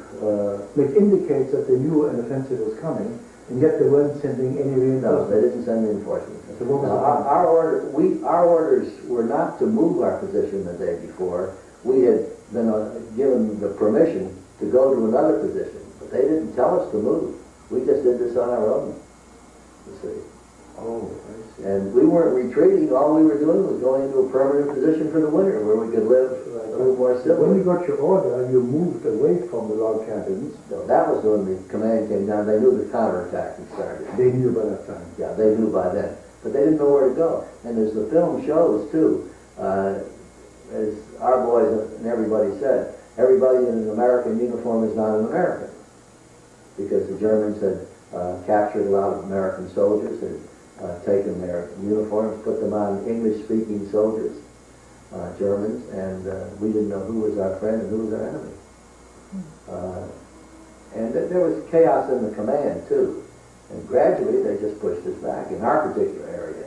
Now, what happened up at Mahomedy and St. Vith was something else. They did more damage there, and they killed more men there than were killed where we were. We were in the fortunate part of the front, because if we'd been up north, the commanding officer of our sister battalion was court-martialed after the Bulge, because he apparently, in fright and fear, just told his men, "You're on your own," which you don't tell soldiers.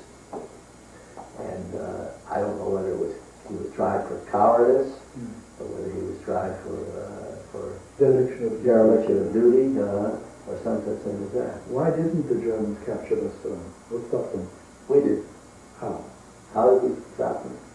You were outnumbered, right? Yeah, we were outnumbered, but They had tanks. they couldn't get to us. Why couldn't they get to? Well, the 101st Airborne Division fought like tigers. It's possible too that they ran out of reinforcements, and as you saw in the film, there were tanks there without gasoline, as you had indicated before too. So I think it was just a matter of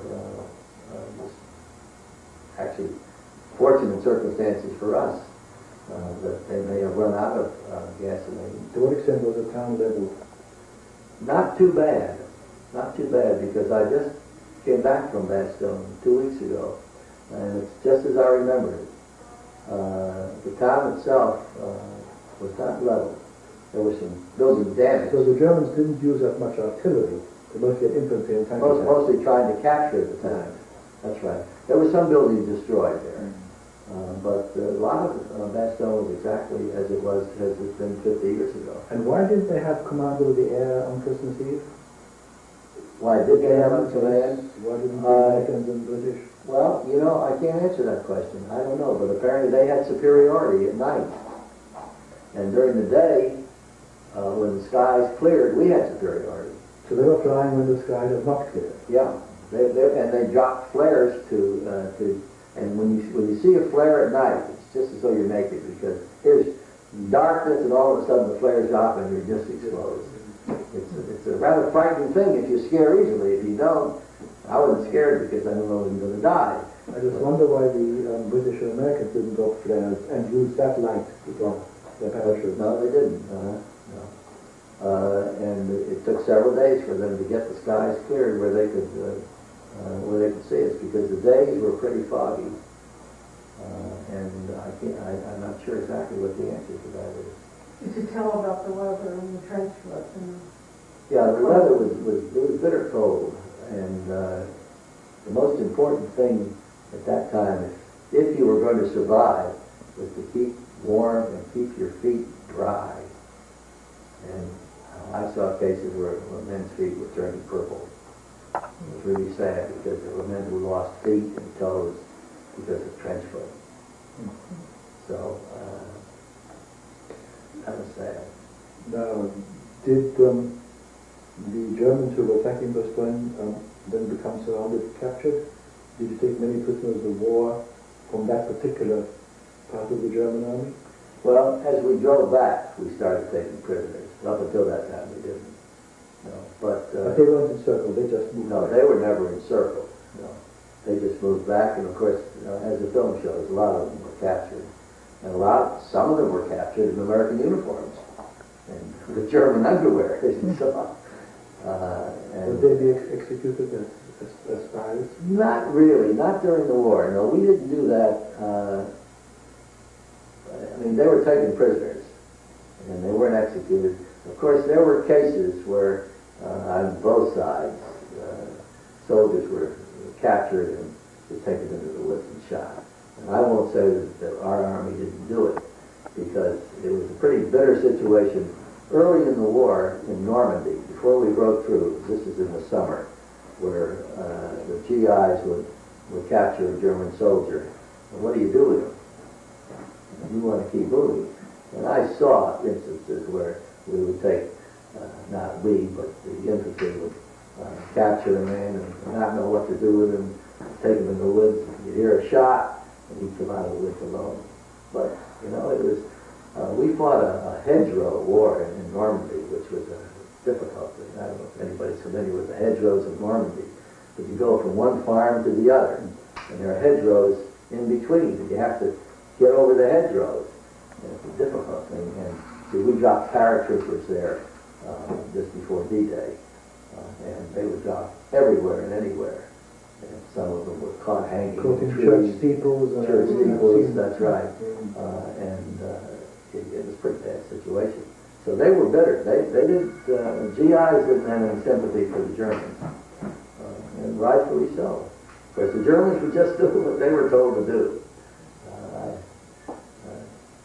I don't condemn them any more than any other soldiers. Why did those panzers turn back after the first three were shot, were destroyed? So that blowtorch... The blowtorch thing there? Why would they turn back, as it were, so easily?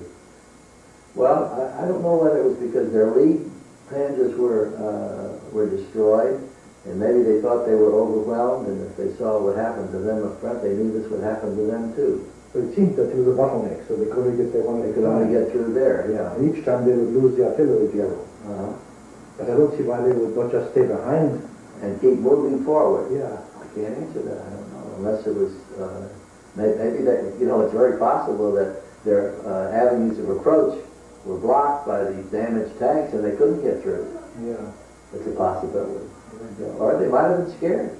And without a commander, The commander would be normally in the first would line. be in the beginning, usually up front. And without a commander, it's very possible that, and without an approach, with no one to take charge, you get scared and you run.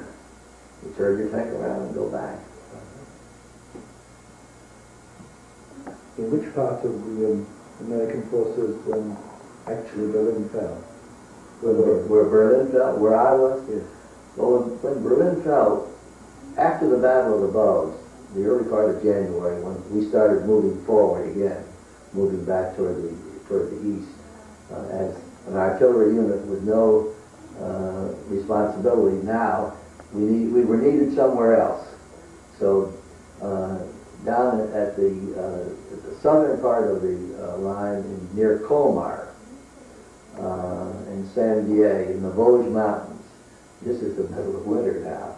We had to move over the Vosges Mountains to get down to the valley near Sandier. And then across the line. And anyway, they called us down there. We fought with the French and the Senegalese for a while, and we were down there, and then we finally ended up, as the war wound down, we ended up in the Bavarian Alps somewhere. I don't even know where it was. Which is in those 200 people. That's where I captured those 200 enemies. How did you get them to be in charge of a battery which was in itself largely black? Was there a shortage of black officers? There were no black officers at all. Really? No. At that time, the Army was completely segregated, and there were no black officers. We commissioned a warrant officer, but the white officers were in command of the black troops. They wouldn't. Now, whether or not there were any black officers in some of the services, I don't know, like the quartermaster. It seems to me there may have been, but there weren't in any of the So it just happened that you eradicated the well, that's right, and the non-commissioned officers were black. And all the troops were black, but the officers were all white. Believe me, there were some problems too. There was one white officer who woke up and I think died in his bedroll because he found he didn't find a grenade exploded in his bedroll. I thought they just did that in Vietnam. Didn't know they did that. No, one of the black soldiers wasn't very happy with what probably this white Southern officer had done, and he just was killed in his bedroll. Yeah, because some of the white officers didn't treat the black troops right. Jerry, where did the white troops run and your men did not? During the Battle of Bulge? During the war. Yeah, I saw white men running, actually. And our troops, I put my men, some of the cannoneers, when we didn't have any ammunition, I put them in trenches and foxholes on the side of the hill, looking over toward what could have been an enemy approach. And I said, this is where you stay, you have no place to go. And if they come over the hill, you have rifles, you fire. And they didn't run, they showed no more fear than anybody else. So, I can't say. Was it expected that they would? Oh, that's Why? right, because Why should it be? there were some stories about some cowardly acts of black soldiers early in the war. And the command was afraid to put them into action. But we passed our tests very well in the States. They went us through some artillery tests. And we were told that we were ready for combat. Yet everyone said, well, they'll never put you into combat because you're colored, you know. But we went into combat in spite of it. And I remember giving my troops the old pep talk, you know, when we landed in France, we got out of the LSTs, those landing ships, and we were in position and we were ready to go into the battle, though it was already 30 days old. I mean, Normandy had been pretty well established, you know, as a beachhead, but still, it was still early in the war. And I remember taking my troops together and saying, you know, your people are being tested right now, and you're an example for the rest of the world. And anyway, they measured up, and we did get a citation. When you say they were tested and considered combat ready, what were the tests? Oh, there were tests that they give you for a field artillery competency. Like firing and going into position in a hurry. You got a command, and how long does it take you to get your guns in position, and for your forward observers to spot a target and to send commands back and to get the shells out into the field, and how accurate are you when they go out there? Would you do two things? Would you tell the story about the time you said it was short, and can you also tell me when did you become head of this black outfit? It was in the States? No.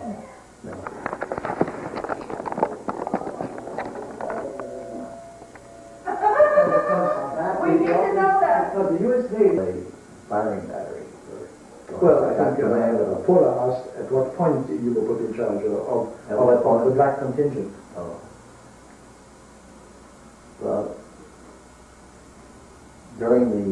before that time, though, I think that I might tell you this about my own personal experience. I was a forward observer. I'm trained as a forward observer. And as we prepared to land in France, the colonel called me in, and he said that he's going to reorganize the personnel in the battalion, and there was an opportunity for me to take over as the battery executive in one of the firing batteries, and he's the man who stays with the howitzers and who has command of most of the men. And he said, "You're my best forward observer," he said to me, and he said, "I'd like for you to stay where you are, but," he said, "in all fairness to you, there is a possibility of promotion if you go into this other position." Well, faster than I can tell you the story, knowing what happens to forward observers, I said, "I appreciate your confidence in me, Colonel, but I've trained my assistant, Bill Paulson, who's my assistant forward observer. He can do the job as well as I can." And I said, "I'll take the other position if you'll give it to me." He said, "Fine, you're entitled to it." So I took the position as battery exec, and Bill Paulson took my position as forward observer, and he was killed Christmas during the Battle of the Bulge. Christmas Day, the colonel called me in and said, "Jerry, the A battery commander, Bill Ammon, was killed last night." And he said, "A battery is a mess, so would you get down there and take over?" So I did, went there, and I did. I think we talked about this before, didn't we? Anyway, that's how I got to take command of a firing battery. I did that on Christmas Day, and that meant a promotion, which may or may not be important, but at least it qualifies you to become a captain instead of a first lieutenant, which is what I became. In England, the Germans used to be called Jerry. Jerry. Nobody got confused about your allegiance. No, that's right, they called the Germans Jerrys. That's right. But I had a peculiar situation when I became a captain, because I was Captain Caplan. And Captain Caplan is hard for most people to say. Occasionally someone would come to me with his personal problems. And I would say, "Well, why are you telling me these things?" And they'd say, "Well, aren't you the chaplain?" I get confused, you know. I said, "No, I'm not the chaplain. You got the wrong one there." You wanted me to tell them about At the reunion. At the reunion? Yeah. We had a reunion in December of 1994, just a few months ago, in St. Louis, and it was a reunion of the veterans of the Battle of the Bulge. There were about 2,000 survivors with their spouses there and some of their children. It was a very interesting situation because there's an organization called the Veterans of the Battle of the Bulge. And it's one of those organizations which will gradually die, because everyone who is a member of that organization will be gone in just a few years. But this was the first, maybe the last reunion that we had, and it was it was quite impressive. As a matter of fact, my wife even cried once or twice when she saw some of the things that were brought up. The Crown Prince of Belgium was there, and the Crown Prince of Luxembourg, the Chief of Staff, General Kashvili was there, the Secretary of Defense was there, and Postmaster General was there, and it was quite an impressive group. The Belgians brought an orchestra, and the Fusiliers, which were the fighters who had fought along with the Allies, and the Belgian orchestra was a fantastic musical group, and they also had a band which performed, and the Belgians and the French brought gifts for everyone who was there, all the veterans. We received a plate with a painting on it of symbolizing the Battle of the Bulge, and a gold cup with the emblem on it, and a medal of some kind. What was it? I've forgotten what it was. The Battle of the Bulge. Battle of the Bulge medal. And they all made speeches, and they still remember and thank us profusely for what happened during the Battle of the Bulge. It was a very moving thing. They showed the film, The Brave Rifles, which you all have seen. And we met Larry Mascott, who did the film, and he's become a friend of ours, as a matter of fact. He lives in California, close where we spend the winters. And he looks remarkable. If you saw the man after having been shot or hit with either shrapnel or a bullet right in the front of his forehead, he's amazing. After 18 operations, you can't tell anything. Apparently his brain wasn't damaged at all. And he and his wife produced films. This documentary won an award. It was a very interesting thing. The whole weekend was very moving. And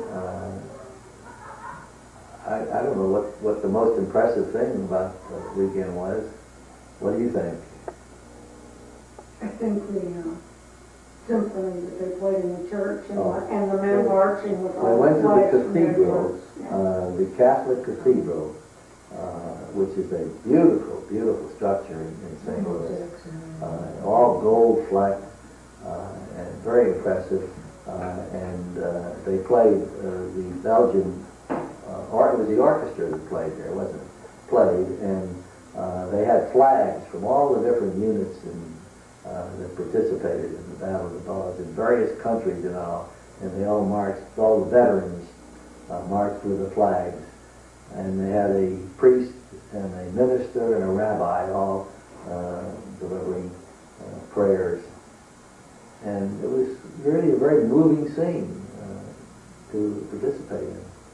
Well, did you have any reaction to meeting people that you hadn't known then, but that were in the same place at the same time and must have had some of the same experiences? We exchanged experiences in some cases. Actually, the only person we knew among the 2,000 was one good friend of mine who was a forward observer in our battalion.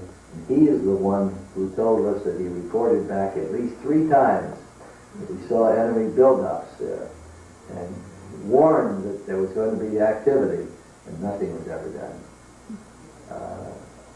And this is why we... Were there offensives going on north and south? North and south, there was moving back and forth, you know, like nothing going on. There was no major offensive going on? No major offenses for a couple of months while everybody was reinforcing. U.S. troops and the Allies were preparing for an offensive into Germany. Right, so it doesn't seem very clear why they couldn't have strengthened. Why they couldn't have strengthened, that's right. Given that they weren't heavily committed somewhere else. It had to be a military error. They just underestimated. But getting these reports, you would think that they would certainly have, we had air superiority. They could have flown over and seen these. Absolutely. And why they didn't, I don't know. This calculated military risk excuse doesn't But wouldn't you say that the American intelligence didn't hold a candle to the Germans? I don't know that our intelligence wasn't as good, but in this particular case, it was obviously faulty. But in the bunch of, when you have tanks and artillery in mass, you see those from the air. Yeah, you don't really need to have clever spies. No, you don't even know. You don't need spies. And why we didn't do anything? Battle of the Blue. Blue, that's right, the Battle of the Blue instead of the Battle of the Bulge.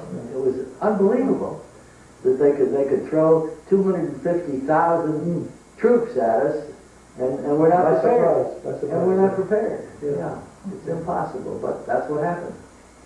Um, Maybe it was a good thing, because, you know, it decimated the German army, and they couldn't do anything when it came to the Russians. Ultimately, they exhausted themselves. That's right, It didn't have to happen that way. No, but it didn't. It could have been easier. Mom said at dinner one night you met someone who had been in field artillery and you had to go to each other, but you started. And they started talking and Yeah. had so much to say. Yeah. What did you talk to each other about? Did you tell the story about the short? Well, that happened before I became an officer. You want me to tell that story? I love that story. It's a good story. When I was at officers candidate school, where we were in training, we became what was known as a 90-day wonder in those days. You became an officer after 90 days of training, and it was a wonder you got through, or it was a wonder that you became an officer. We were on an observation post one time, and each officer candidate has a chance to get up there and sight into the area where the shells are dropping. And I was the candidate at that particular time, and the artillery back there fired a shell, and I did what they called sense it. And I looked at it, and I said, short. And the officer in charge of the class looked at it and said, are you sure it's short? I said, well, sir, it looked to me. It looked short to me. And he said, it looked long to me. And he looked at the whole class of 30 out there, and he said, how did it look to you? Well, what do you do if you're one of the class? They all said, look long. He said, fire another one out. I said, okay. Now, you know, here I am alone against 30 men and one officer. Well, they fired it. And I looked at it again. I said, short? Because it was short. And he said, well, I guess you're right. And he said to the class, he's right. And from then on, I realized that I could be the only one standing alone after having made a decision. And if the rest of the world says I'm wrong, that doesn't mean I'm wrong until I prove it. So you can sell short and buy short in the market. Buy and sell short. That's his daughter, too. That's right. That's right. If the rest don't worry about the rest of the world. If you're right, if you feel you're right, pursue the course. But of course you realized that before then, or you wouldn't have done that. Well, I thought that after that you realized it. After it, I realized You realized it before. But this sort of embodies Because you did it. Yeah. Yes, I encoded it. Can you tell the other story about the officer asking you why you hadn't been promoted? I was a private for a long time because I went into the Army for 1 year in July of 1941, expecting to get out in July of 1942. Well, in October of 41, a few of us were called in after our basic training, and we were told that now if you fellows would like, we can qualify you for officers candidate school. And we said, what does that mean? Well, it doesn't mean anything. You go to school for 90 days and then you sign up for 3 years. Well, at that time I was about, this was in 1941, I was 23 years old. And I figured, I'm not going to make a career of this, you know, I'm getting out in July, so I turned it down. So I didn't go to officer school. This was while we were at in Fort Bragg. Then I went to Fort Knox, and I was there. While I was at Fort Knox on December 7th, 1941, war was declared. I knew now, I'm not getting out in July. Well, they sent us out to Camp Cook, California, which is now Vandenberg Air Base. And I started turning the wheels to try to get to officer school now. Well, finally, in April, I got to go, but before I went to officer school, I was a PFC. They didn't even make me a corporal. I was, what was known in those days, maybe not today, as a gold brick. I didn't like the Army particularly, and I didn't like the soldier too much. So I sort of tagged on to the special service officer. And I said, I'll help you. What does he do? Well, he arranges entertainment for the soldiers, you know. And we were out in what was then the desert, really, because Camp Caplan And he called me and he said, "Corporal," and I said, "Sir, I'm not a corporal, I'm a PFC," which was a private first class, and they still have them, I don't know. And he said, "Well, God damn it, if you were worth anything, you'd be a corporal at least." I said, "Sir, sometimes people don't get what they deserve." He didn't like that very much. He was a big, tall, strapping West Pointer. He didn't like it very much. Well, I finally, after another few weeks, I was interviewed and I got an appointment to go back to the middle of the country now. I'm getting out of the war zone, which was close to Santa Barbara, where the Japanese had shelled at one time. They shelled the oil fields around Santa Barbara. Anyway, where from? From boats? From submarines, yeah, submarines. They came up and they shelled the oil fields, and that was called the war zone in those days. Anyway, I got back to Fort Sill, and I got a commission. The next time I saw Ted Bilbo, I'm amused by it because I'm sure he didn't remember me, but he was a major and I was a captain. So I'd come a long way and he didn't get much further, which pleased me no end. And I don't know whatever happened to him. I think he probably got to be a general or something, but I never heard much about him anymore. Tell me about making your motor officer. I had never driven a vehicle because we never had a car when I was growing up. We lived in the city. We were too poor to have a car. My family always traveled by trolley. You didn't have a bicycle, did you? I never had even had a bicycle, no, but that's another story. Anyway, went to OCS. In the first week in officers candidate school, 5 days they teach you motors.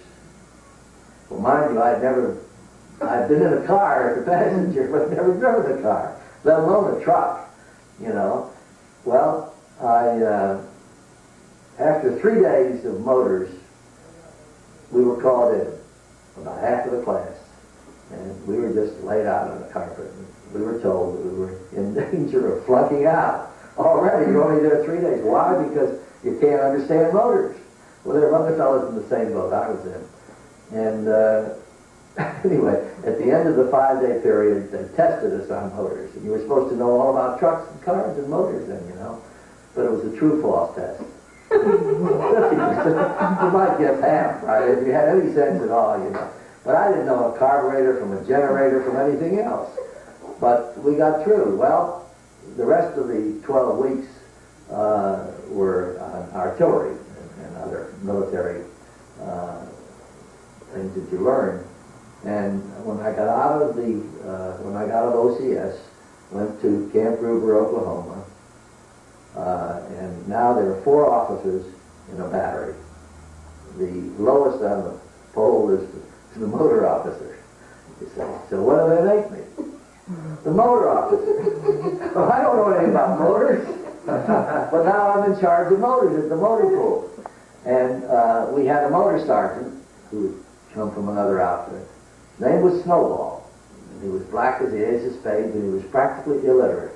But he knew everything about trucks and vehicles. And he could take them apart, you know, he could do everything about them. So after hours, I would go into the motor pool with Snowball, and I'd get behind a big 2.5-ton truck or a 4-ton Diamond T truck. He put me behind it, and shifting gears isn't so easy, you know. It's not like that little car we had, the little Opel we had in France, you know. Shifting gears on those things was hard. But I learned to drive a truck in the motor pool with Snowball teaching me, you know, and that's what I was for a while, motor officer, before I became a forward observer. But I used to do that in the Army, you know. In fact, even in our replacement training center, they had cannoneers who were smart college graduates, you know. And we didn't know any better. We'd see a corporal, we'd call him sir. And these guys were regular Army. And you don't call corporal sir in the regular Army. What do you call it? You just call them corporal, you know. They knew they weren't gentlemen. You have to be a lieutenant to become a gentleman to be called sir. Who taught you how to drive a car? Well, my wife says she taught me how to drive a car. But it was easy after I learned to drive a truck. Nowadays in movies, the privates call their corporals sir. They do, no? They may do it in the present army. Movies. Yeah. You know, when the corporal goes to insult the new recruit, and then the recruit bellows back at him, sir. Sir, oh yes, that's yes, right. sir, I'm an idiot from Oklahoma, sir. Yes, sir, no, sir. Very interesting. Yes, we should, like an Okie from Pinocchio. Okay.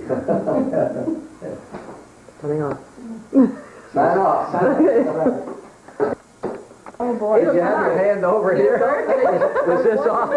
I hope I didn't waste it. There was a time where I saw her counting away. I'm so glad you did that. Yeah, you I can would show never it to do my that great. in another hour. You can show it to your grandchildren.